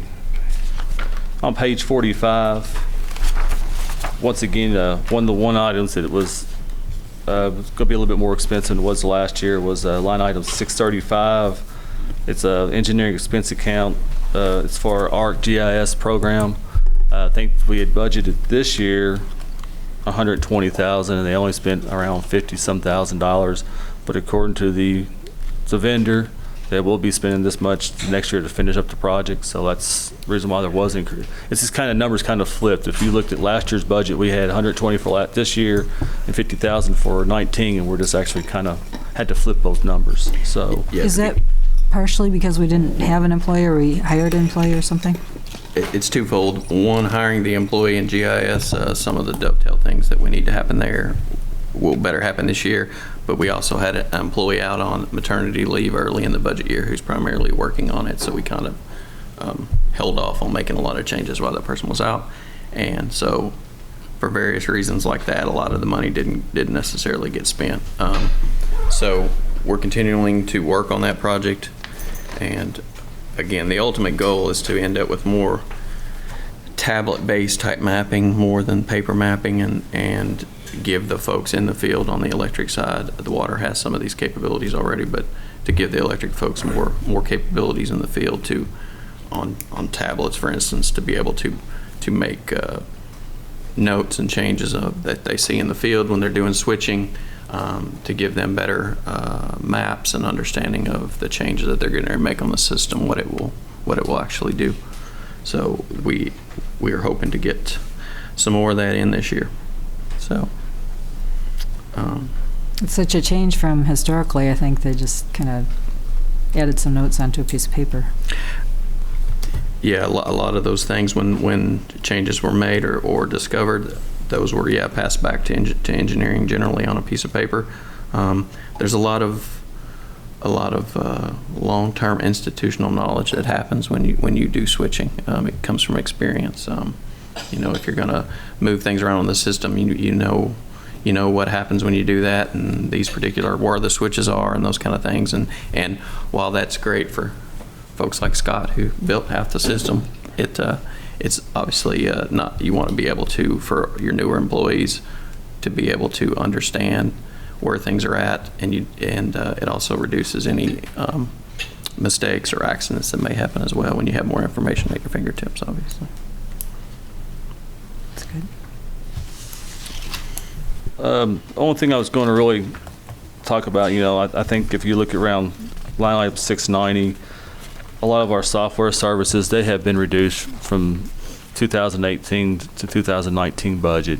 If you can go back and look at the 2 years budgets, you'll see that we did reduce a lot of that. We got more actual hard numbers from this year, what we spent. So, that's really all I was going to talk about, the expense. I guess the really other big expense that I didn't really touch about the very beginning was our tree trimming, and that is going to be on page 44, line item 325. And that's by far one of our largest expenses as far as you would consider electric side is tree trimming. And that seems like a lot of money, but I can tell you from, I think everybody realizes, this last Thursday we had a significant windstorm or significant thunderstorm come through with 70+ mile-an-hour winds. We did lose 9 poles. Most of those were to trees outside the right-of-way, and they were healthy trees. They weren't dead trees by any means. I can tell you from years' experience in past, you go 10, 12, 15 years ago, if we had those kind of winds, we'd still be working to get power on today. The guys had all the stuff back up, and we had the majority of all the outages, big outages, done by 3 a.m. And then from 3 a.m. to about 6 p.m. that next day was just scattered small stuff here or there cleanup. So tree trimming pays for itself. It does look like a big number, but if you start looking at people's lights staying on or people's lights staying off and paying the guys overtime, there's no comparison to the cost for tree trimming. So, and this does allow us to keep 3 crews, which we maintain with 3 crews. If you get below 3 crews, we start to struggle.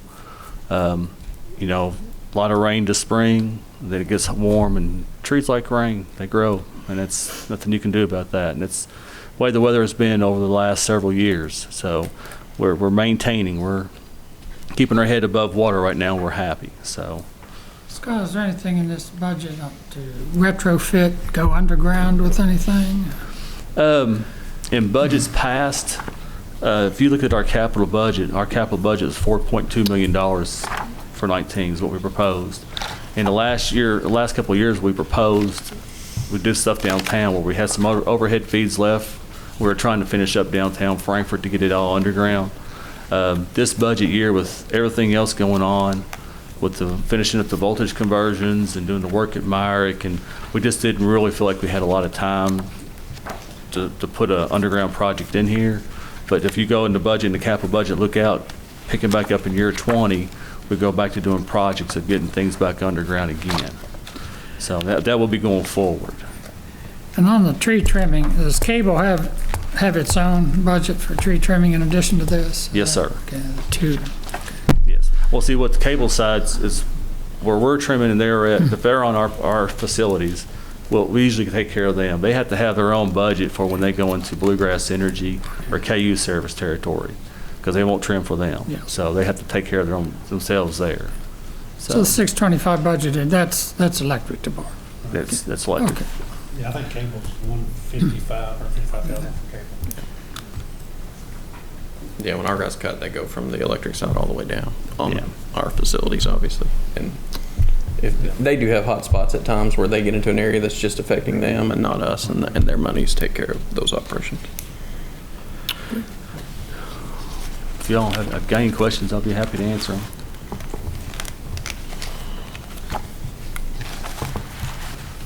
All right. Thank you. I'm done rattling then. That's what I do good, to rattle. Make no sense. Do we want to take a break now? We finished the general and electric. Do people want a 5 or 10 minute break? That's a yes? Okay. That's a yes. So why don't we meet up again at 10 to 3, 10 minutes? Okay. Okay, we'll resume with water, the water department. All right. I'll go ahead and walk through the division of funding summary as we have in the other divisions. Page 23, water funding summary. Just kind of give a general overview financially, and then have our water team walk through some of the specifics. As I mentioned earlier, we had a cost of service study done back in fiscal year 16 that laid out a 5-year plan. We began that in fiscal year 17, and I've got that plan included in this budget through 2021. Incremental rate increases to be able to cover some additional funding. So that we've got that in there. It's worth noting. You'll see on page 23, line 10, operating revenue. As we discussed back on the assumptions page, we have a level customer usage number just over 2.22 billion gallons for all customer classes. So the changes you see to that top line 10, since usage and the assumptions are the same, then that increase is due to rate changes. So line 10, 15, total revenue together on line 20, looking at, we'll concentrate mainly on 18, 19, just over $12.5 million in total revenue to the water division. Lines 25 and 30, that's our divisional expenses and our division admin water expenses. Subtract 20 from 25 and 30, you get a gross margin of just under $5.5 million. From that, on lines 40 through 95, we take out the water's allocation of the administrative departmental budget. So total amount of admin expenses is just under $3.1 million. So when you back that out, you get a total increase in net position for the water division of just under $2.4 million on line 105. You can see that we have fairly stable increase in net position over the 5 years. So as I mentioned before, if you ever have a black number right there, then you're off to a really bad start. So the fact that we've got a revenue is set sufficiently to be able to cover operating expenses, As we mentioned earlier, the other parts of revenue requirements are debt service. So we've got $2.4 million to do debt service, infrastructure improvements, and then have hopefully cash reserve balance. So walking on line 115, we add back to this cash balance or an increase in net position, which is essentially cash generated for the year. We add back depreciation of just under $2 million. We add to that on line 125, as we mentioned, just out of over $55 million in capital additions over 5 years, we only have $4 million in additional borrowing scheduled. And this next year, it's $1 million for our what we imagine from February of 2019 through the end of June for the water reservoir. On lines 135 through 160, this is the principal portion of our revenue bonds, KIA notes for water projects. Something that's worth pointing out on line 135, as I mentioned earlier, Revenue Bond Series 2009. You can notice that that number goes to zero in years 3, 4, 5. That's approximately $1.2 million in cash that we have planned to divert or to use in a way to pay for the advanced metering infrastructure for the water division. So being that debt service is part of those revenue requirements, anytime we pay it off, that either relieves pressure to rates or allows you to do something else with the funds. So after you get through all of those, line 165, total cash funding for the current year of just under $3.3 million. Add what we estimate to be cash balance of just under $74,000 at the end of this fiscal year. So cash available for capital additions estimated to be just over $3.3 million. You can see on line 180, we have just under $4.2 million for water capital additions that we'll get to here in a few minutes. Add to that the allocation of the administrative capital additions, and you can see we have on line 215 a negative cash balance in our water division. You can see that negative balance increases in year 2, but then starts a decrease down in years 3, 4, and 5 to where essentially it break even or by year 5. It's important to note that, as I mentioned earlier, that the electric and water division are legally bound together. The revenue bonds covenants as far as how we meet our debt service coverage and looking at reserves and things of that nature, you combine electric and water. So what we're essentially saying there as a negative cash balance for water is that electric is covering water's portion of what we need for a strong cash balance and reserve level. I think what this also adds to the conversation is that it's important that as we move forward with water projects and anything related to water, that we be very cognizant of trying to have efficient, low-cost solutions. Similar to what we have with the reservoir, we provided a solution to solve the issue and have brought the low-cost option to the board for your approval. So I think it's important to show that we really work to not cross-subsidize, that if you're a water-only customer, that your rates go to pay for what it costs to run the water division. So that's just something to note there.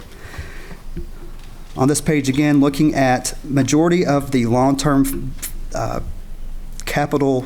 long-term debt that we have is for the water division. And most of that has been to essentially rebuild the water treatment plant or to add and improve it.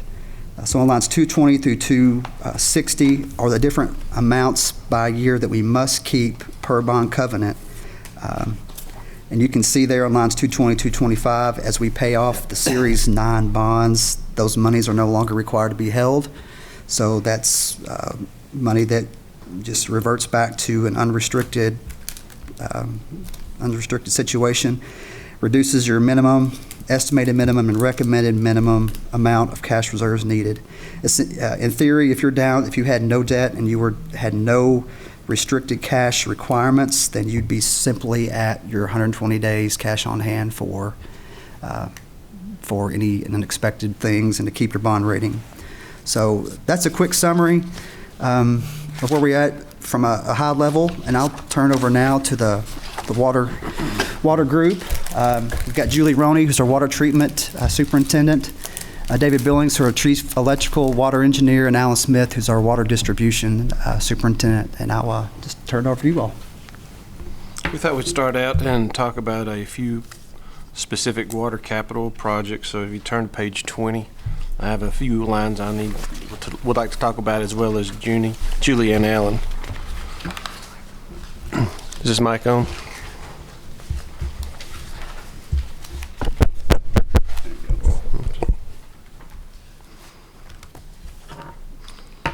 Pretty much the water department's budget is status quo except for a few projects, reservoir being one.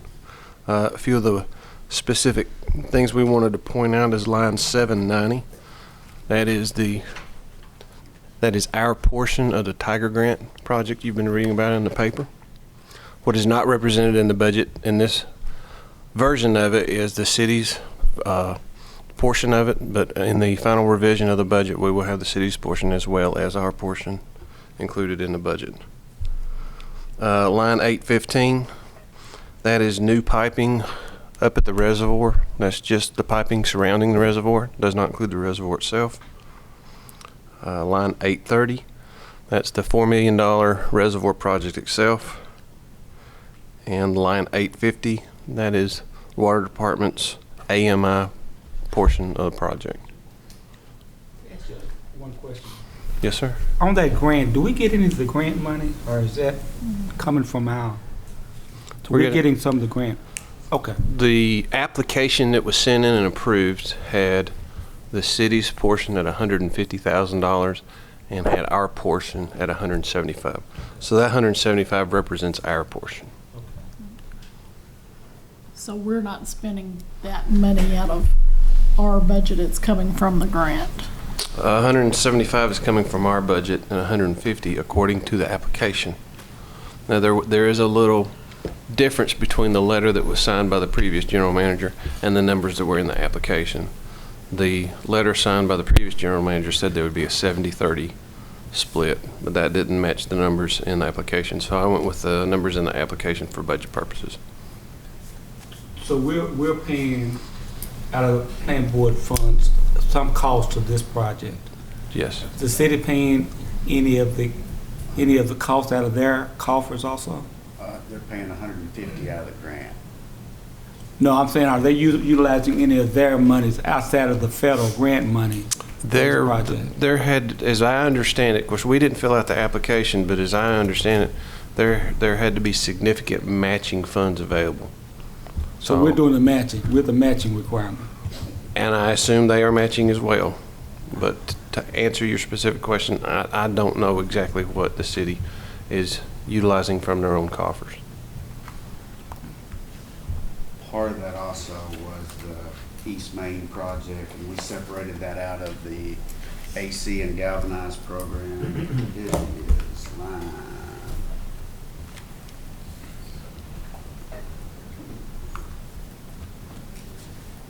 Let's see it now. 875. 785.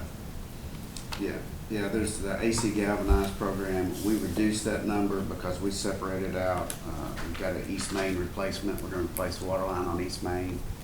And they included the money that we're spending on that section of East Main as part of the participation in that grant. But that's to try to get ahead of, we were going to save a considerable amount of money because the state is going to repay East Main from High Street to all the way to Spaghetti Junction, I believe. And so by us getting in there before, we won't necessarily have to resurface the entire lane, maybe just temporary our ditch until they resurface the road. So we'll probably save $100,000 in repaving costs there. Now, Alan, what is the AC and galvanized program? That was the original name of the line replacement budget because most of the money is spent replacing our AC pipe, which is asbestos cement pipe, and our smaller galvanized lines, the 2 1/4, the small lines that we've been replacing and looping dead ends, and that was the original name, but that's really line replace. All of our line replacement comes out of that number. We might ought to rename that. The only other things that I wanted to bring up was there was some other Line 865 is some other work, that line stop and 36-inch valve and T. That is also related to the reservoir. And of course, David got the piping. And we reduced the city permit repaving fee because we'll be working on East Main. So we reduced that number. And other than that, there is some other projects that are carryover, very similar to Scott's, that are advances that were paid for by the customer. Collins Lane School, line 870 through line 895. Well, 895 is the East Main upgrade, which is the one that was separated out, but 890, Buffalo Trace, those are line replacement projects, but some of those are advances by customers. All right, for my portion of the capital budget, it's at the bottom of page 20. Basically, I'm still in a preventive maintenance and rehabilitation mode out at the water plant. It is 42 years old. It is starting to show some age. So a lot of my projects are primarily based on preventive maintenance schedules and projects that will make the plant safer, not only for the operators, but for customers and such that might live in the area. The one I would like to point out in particular is line 1045 raw water pump. You may have noticed on Thursday's agenda, the very first item is an action item to approve the purchase of a raw water pump. We had to pull another raw water pump last month. It is designed to pump roughly 9 million gallons a day, and it was barely pumping half of that. When we pulled it, we found that the pump bowl and the impellers were not capable of being repaired. There were actually pieces of the metal missing. So we're going to get it assessed, but we are not going to be able to rehabilitate that like we have with the other pumps. That does not leave us a spare raw water pump. So this $220,000 is to purchase a spare raw water pump so that I am never in the position that we were 2005 when we had one raw water pump and a diesel pump on the river for a considerable amount of time, and we're holding our breath that we were able to provide water to the customers. The reason that we are asking for the approval on Thursday is twofold. One, there's a 5-month lead time. You don't just keep a 750 gallon per minute 4-stage pump sitting on your shelf hoping somebody's going to purchase it, so they consider this an engineered project. Second of all, I found out Sunday night that Peerless will probably be passing through a price increase sometime this month.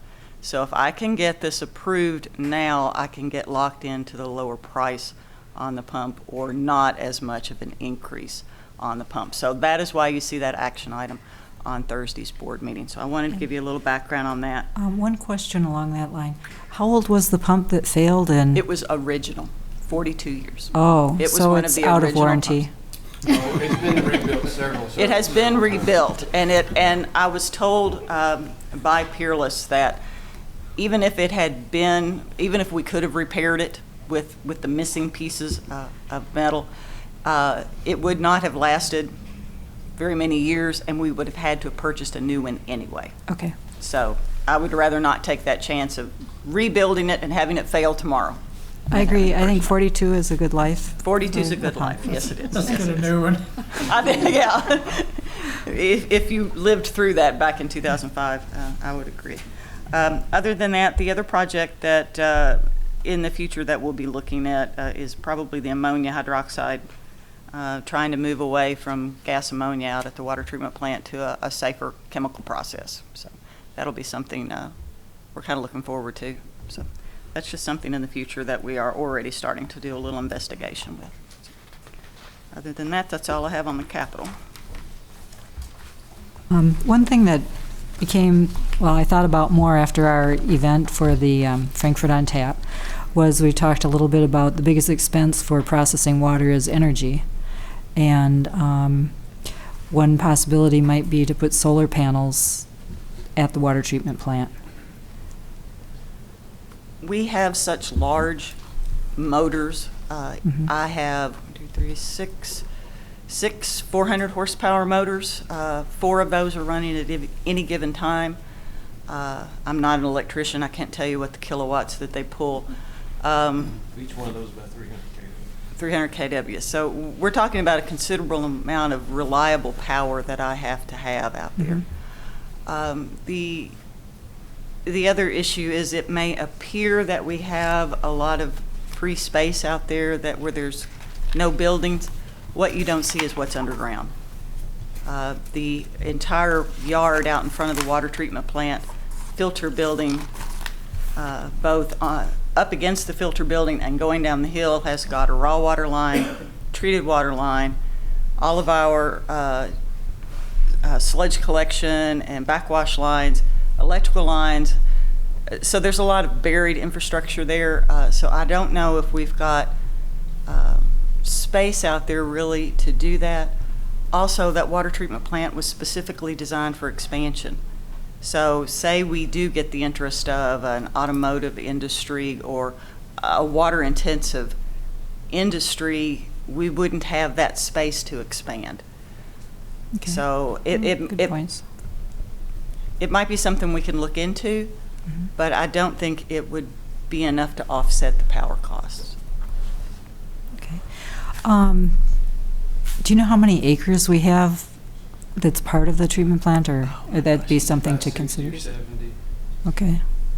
somewhere around 60 or 70. So- It's believe it or not, what's the railroad right away? RJ Corman Group. They still own a swath of land right through the middle of it. Yeah. So Interesting. Okay. And I guess on a slightly different but related subject, our water promotion, drinking Frankfort plant board water. I hear about it from my husband that essentially, we can say our water's good, but people still think bottled water purchased in a special bottle is better. And if there's any way we could do some kind of study, not naming our competition in any way, but saying, we send out a report on the quality of the water, but people don't have a reference point to compare it to. So I don't know if it would make sense to. the problem you run into there is the bottled water industry has spent millions and millions and millions and millions of dollars on this multi-year campaign running down tap water. Yep. And people have started to believe that. Mhm. So you take that coupled with the convenience, walking around with their bottled water, they've got a pretty good campaign. Our only advantage is it's a whole lot cheaper. And Well, our quality isn't better? Like, we don't have little bits of plastic in it? you're going to find experts argue both sides of that Oh. argument. Okay. Okay? I think we have the ultimate convenience. You don't have to get in your vehicle and drive across town to get out and buy bottled water. You can get it in your underwear in your kitchen. I mean, we deliver it to your home. Checking to see if we're awake. That's a bad picture. So, You also get into comparing treatment technologies and quantity of water treated. You can get very technical when it comes to comparing bottled water and what I will call conventionally treated water. You can go out, trying to think who I looked at. I think it may have been High Bridge Spring Water had some information out on their website, and because of their treatment processes, which are very expensive, the treatment technology itself is expensive. You think this energy budget, my power budget, is high now. If we were to use that technology, it would be what, if you did membranes? 3 or 4 times higher than that. So, it's difficult to compare the two because you've got 2 different kinds of technology. They basically use reverse osmosis. Okay. And Well, I'm not saying we should change our process at all. We just want to position it. so, well, I can, let me think about that. Okay. So, yeah, to look at something from a water quality aspect is what you're saying. Or maybe other companies who have other municipal water or, water distribution companies who have looked at this problem and how they've pointed out. Okay, And we know okay. a little bit, of course, about Louisville Water Company, but, and to keep it generic, we don't want to get attacked or sued by some water company that has bottomless pockets. Okay. But some way of positioning, so people know they have a comparison, they have more knowledge. Okay. Let me see what I can work up. I have a sort of an off-the-wall question. Uh-oh. How much do we spend in fluoridating, or maybe not be, putting fluoride in the water? Do you know? I Just didn't bring my, my budget with me. 3 loads a year. I am going to guess about 150,000. We Okay. usually get about 3 loads of fluoride a year. We put a minimum amount recommended by the Kentucky Dental Health Program, which regulates supplemental fluoridation. And that might be one of the arguments you get in to if you start talking about bottled water. We're required to put it in, and there's some health groups that hate it. I guess, but I grew up without fluoride, and your teeth have holes in them. And that's a lot of the argument for municipal water, for fluoridated water, is that bottled water does not fluoridate. And so if you're giving it to young children, you're running the risk of dental problems in the future. Well, I think there has been an increase in dental restorations with people drinking more bottled water, and that's been documented. It's been a couple of years since we installed a backup power generator out there at the water plant. Have they been testing that periodically to make sure the system works? Religiously every month. We do at least one no load, which is just running the generators without putting the plant load on it, and a load test once a month. Okay, good. Okay. The other thing is lab we have. This is something that's been pushed ahead in every budget. You know, it always shows up in the 5-year plan, but we never get there. We are going to try to do something in the next fiscal year. I know we're short of money and everything. I understand that. Yeah. So that's to improve the laboratory itself? The lab is in desperate need of just some updating, getting rid of the old metal cabinets, providing a little more space. We have some plumbing that is an ultimate nightmare in an island that runs down the middle of it, and it just really, and that is something too that, you know, it's going to have to take a lot of thought, advanced thought, before we jump into it. Question from a point you brought up earlier. So what level of capacity are we operating the treatment plant at now? Are we at 50%, 65%, 70? How much room is there to grow with what we have? On average, we're producing right now roughly about 8.2 to 8.3 million gallons a day, and we're rated at 18. Typically, what we flow through the plant at any one given time is 16 million gallons. Okay. We Keep in mind, you have to have the capacity to treat your peak days too. Sure. Yeah. Peak days 12 to 13. So our biggest day is 13. Is that a reasonable peak? So there's headroom for 5 MGD, and that's. We're seeing like excess capacity, and you bring up a good point. Some of the sales that we've lost in the residential classes, we've made up for in the industrial class, as well as the commercial class, as well as the wholesale class. So we've been able to offset that steep demand loss by increasing the sales in the other categories. That helps you with that peak a little bit too, I assume. Yes, because Does it smooth that load some? the customer is the worst peaking customer. Right. Yeah. And then I mean, what's the? I guess where I'm getting at here is, you know, do we have an upgrade to the treatment plant coming in our future? And you know what? And then the other question I'd have along that line is, you know, what is our expected production level out from here? Is it fairly flat? Is there a growth curve? We're seeing a slight overall reduction. Okay. I think less than 0.5% over the time period that I was at. And that's a national trend. Yeah. So it's unlikely we've got any major treatment plant expansions happening. No, the only thing that might happen in the next 5 to 10 years would be if EPA came out with some tighter regulations or a contaminant of concern that maybe prompted us to add an additional treatment process. CT time is discussed adding a basin, which the plant was designed to have extra basins. They have longer contact time with reloading. So, But you gotta realize there's a lot of people at the EPA that sit around looking at contaminants and things come on and off of their list. So it's always a guessing game as to what their next area of concern is going to be. And if you look on page 24, and we can just kind of transition if you would like, or I can, we've got One more quick one before we move on from Okay. that. And we run the plant now like 8 to 4 or something like that? We run it during daylight No, hours? we're there from 6 in the morning till 10 at night. Oh, okay. Yeah. So that I guess where I was going there is if there was some need to increase, is there an opportunity to run later into the night? Yes, Okay. that's what we do when we have Okay, to. all right. Yeah, that's what we're doing right now.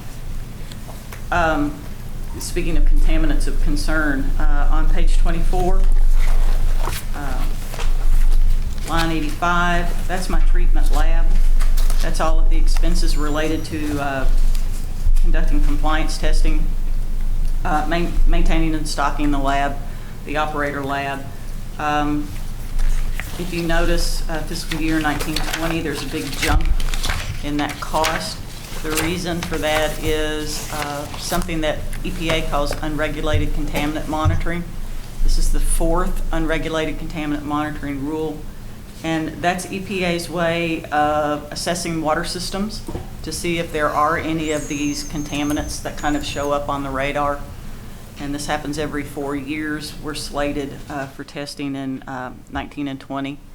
So they take all of that information, decide if they're going to regulate, and something may come out of that. So we watch our results on all of the unregulated contaminant monitoring, but that's one of the reasons why you see that spike. That preps us for any potential projects that might come down in the future.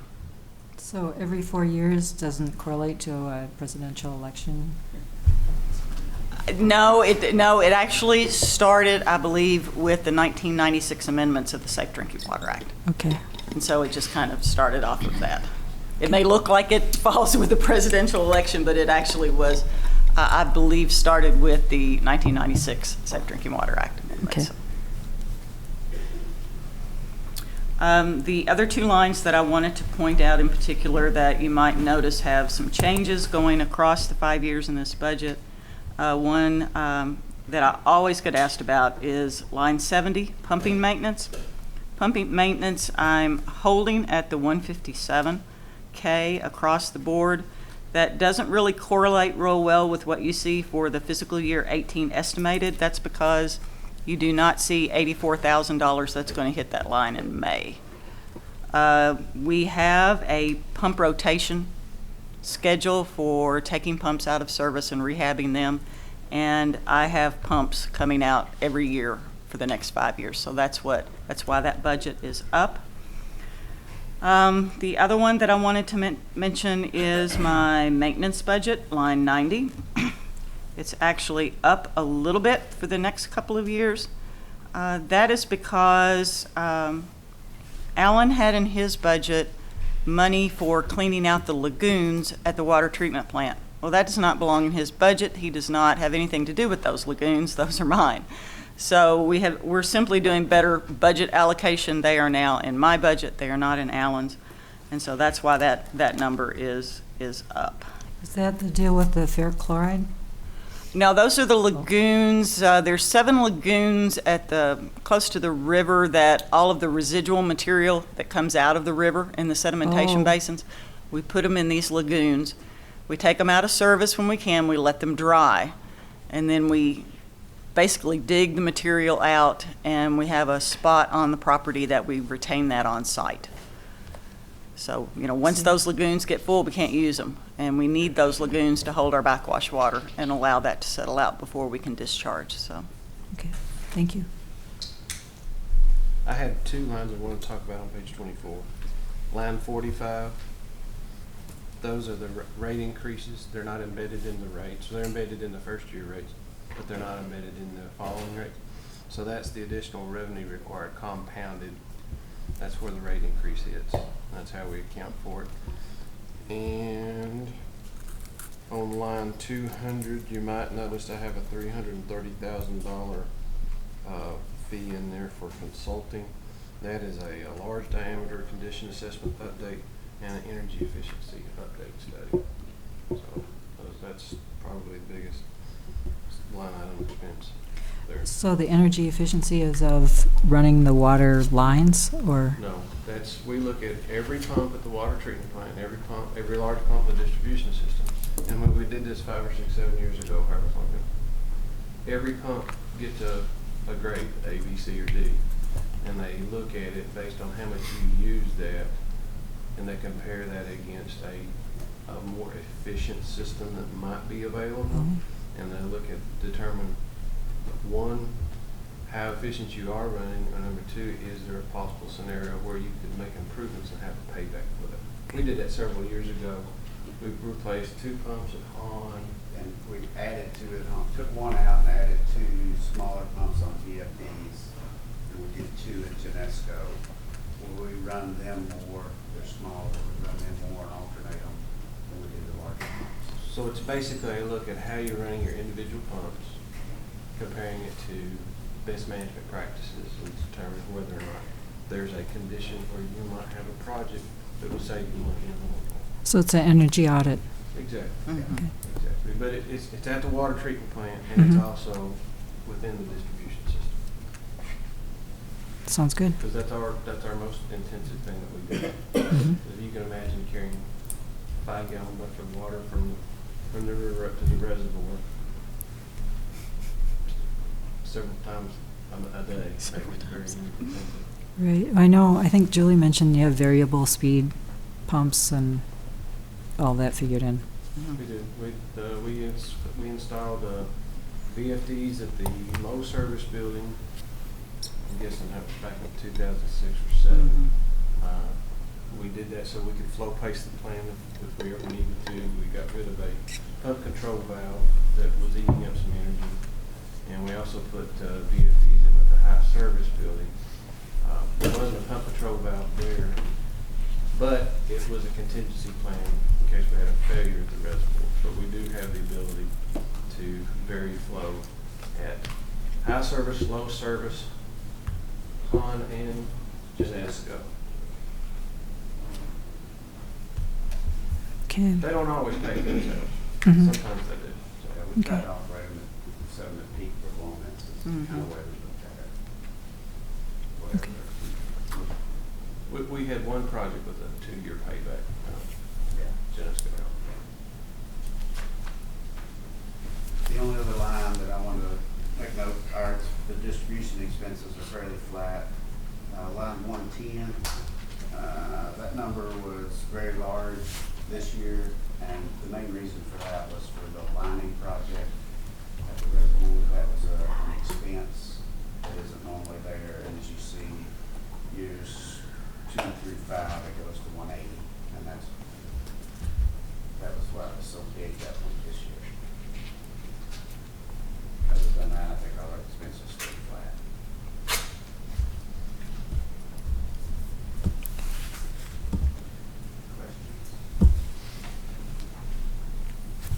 Super. Just is there anything in this that's not in this budget that you have that you think you really need? That's one of the questions that we always ask the governor's staff when they came before the legislature.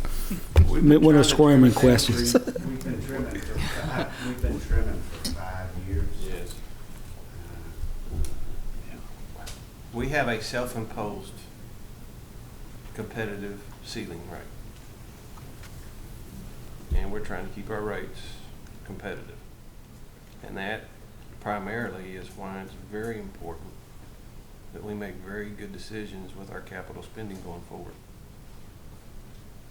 Well, I'm just trying to see I know. what you know, what's above your threshold. That, not saying that it would be in it, but what prompted my thought was when you talked about the lab.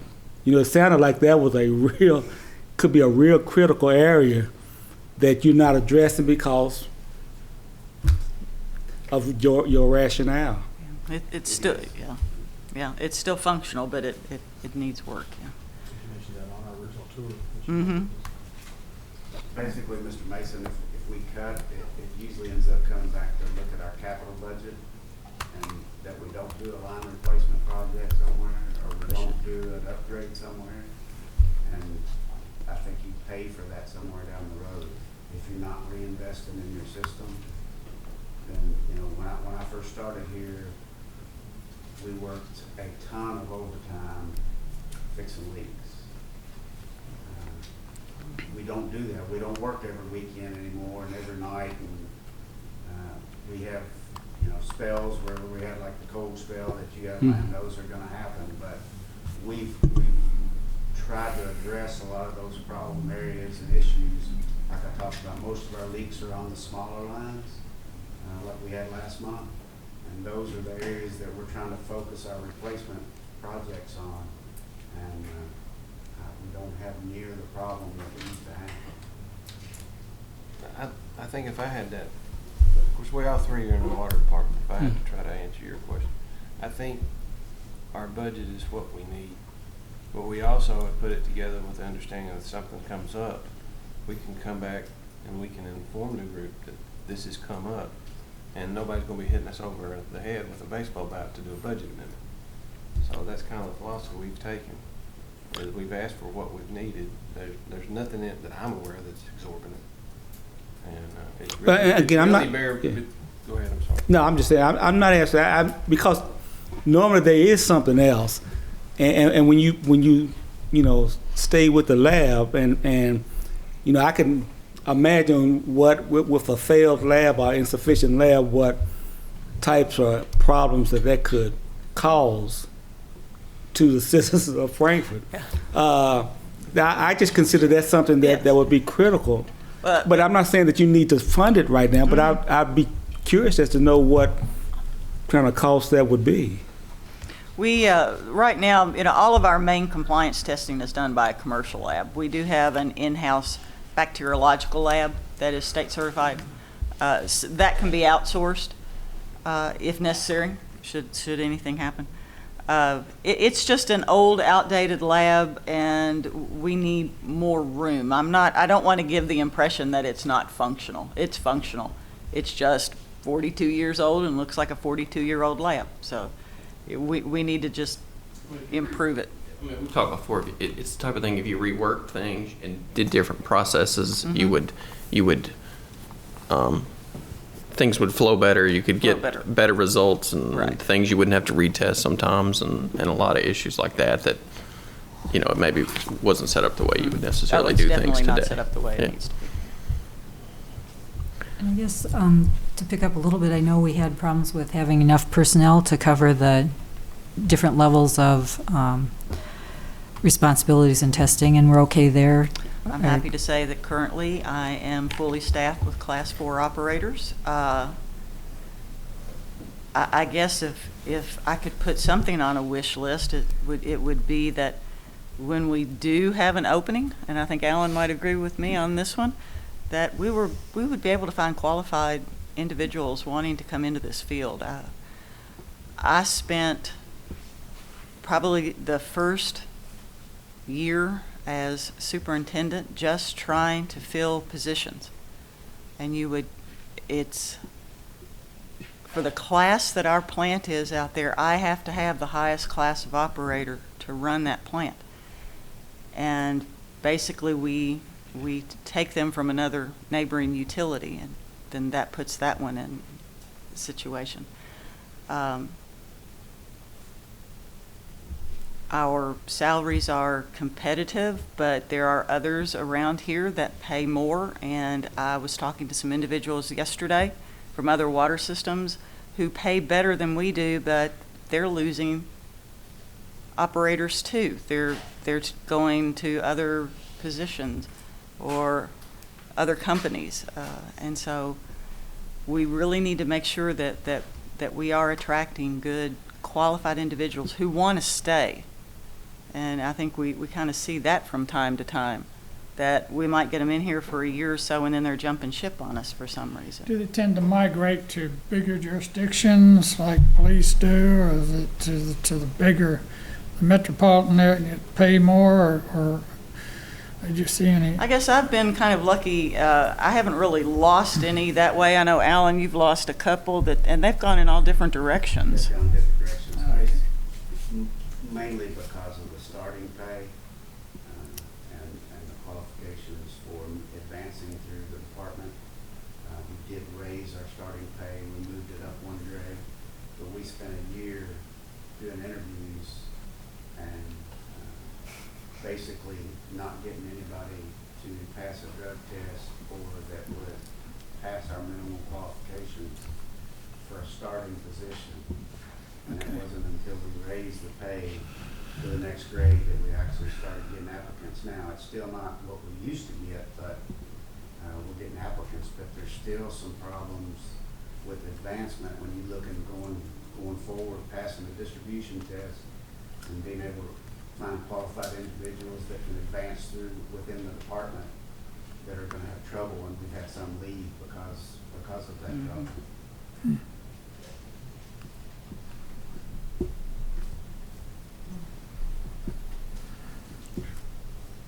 Is there an opportunity we should be trying to engage with the Franklin County Technical School or something to start cranking out more Well, I think qualified candidates, or what's the? The scholarship program, Kathy, that's kind of geared towards trades, not necessarily. Excuse me.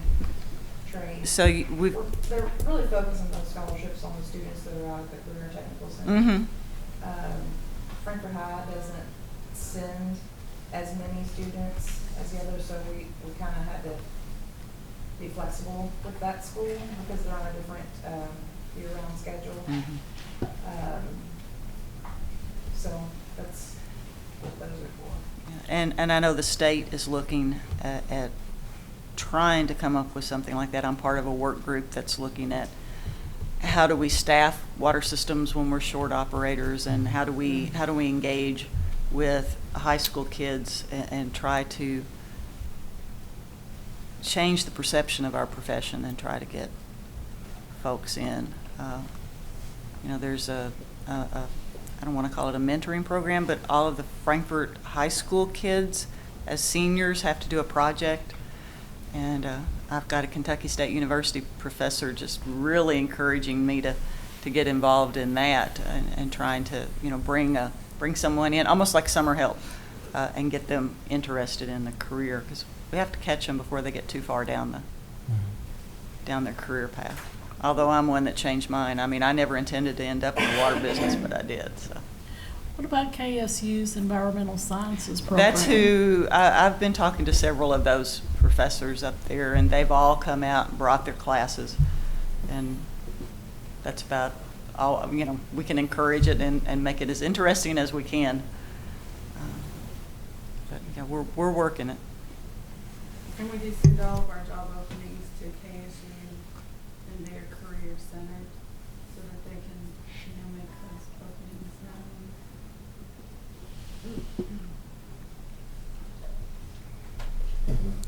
Any other questions? Do we have an internship program with KSU?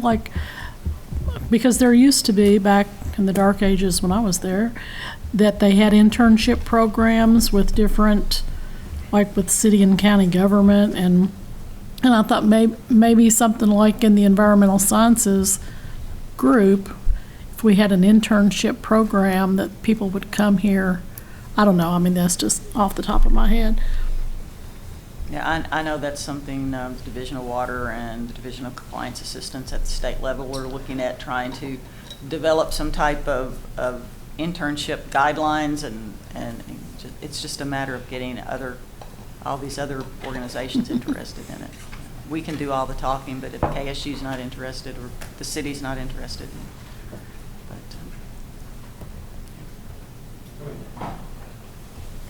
You also go back to that situation of, you've talked about it before, it's pay levels. Your pay level is so low that it's hard to attract people, and, You're losing the return.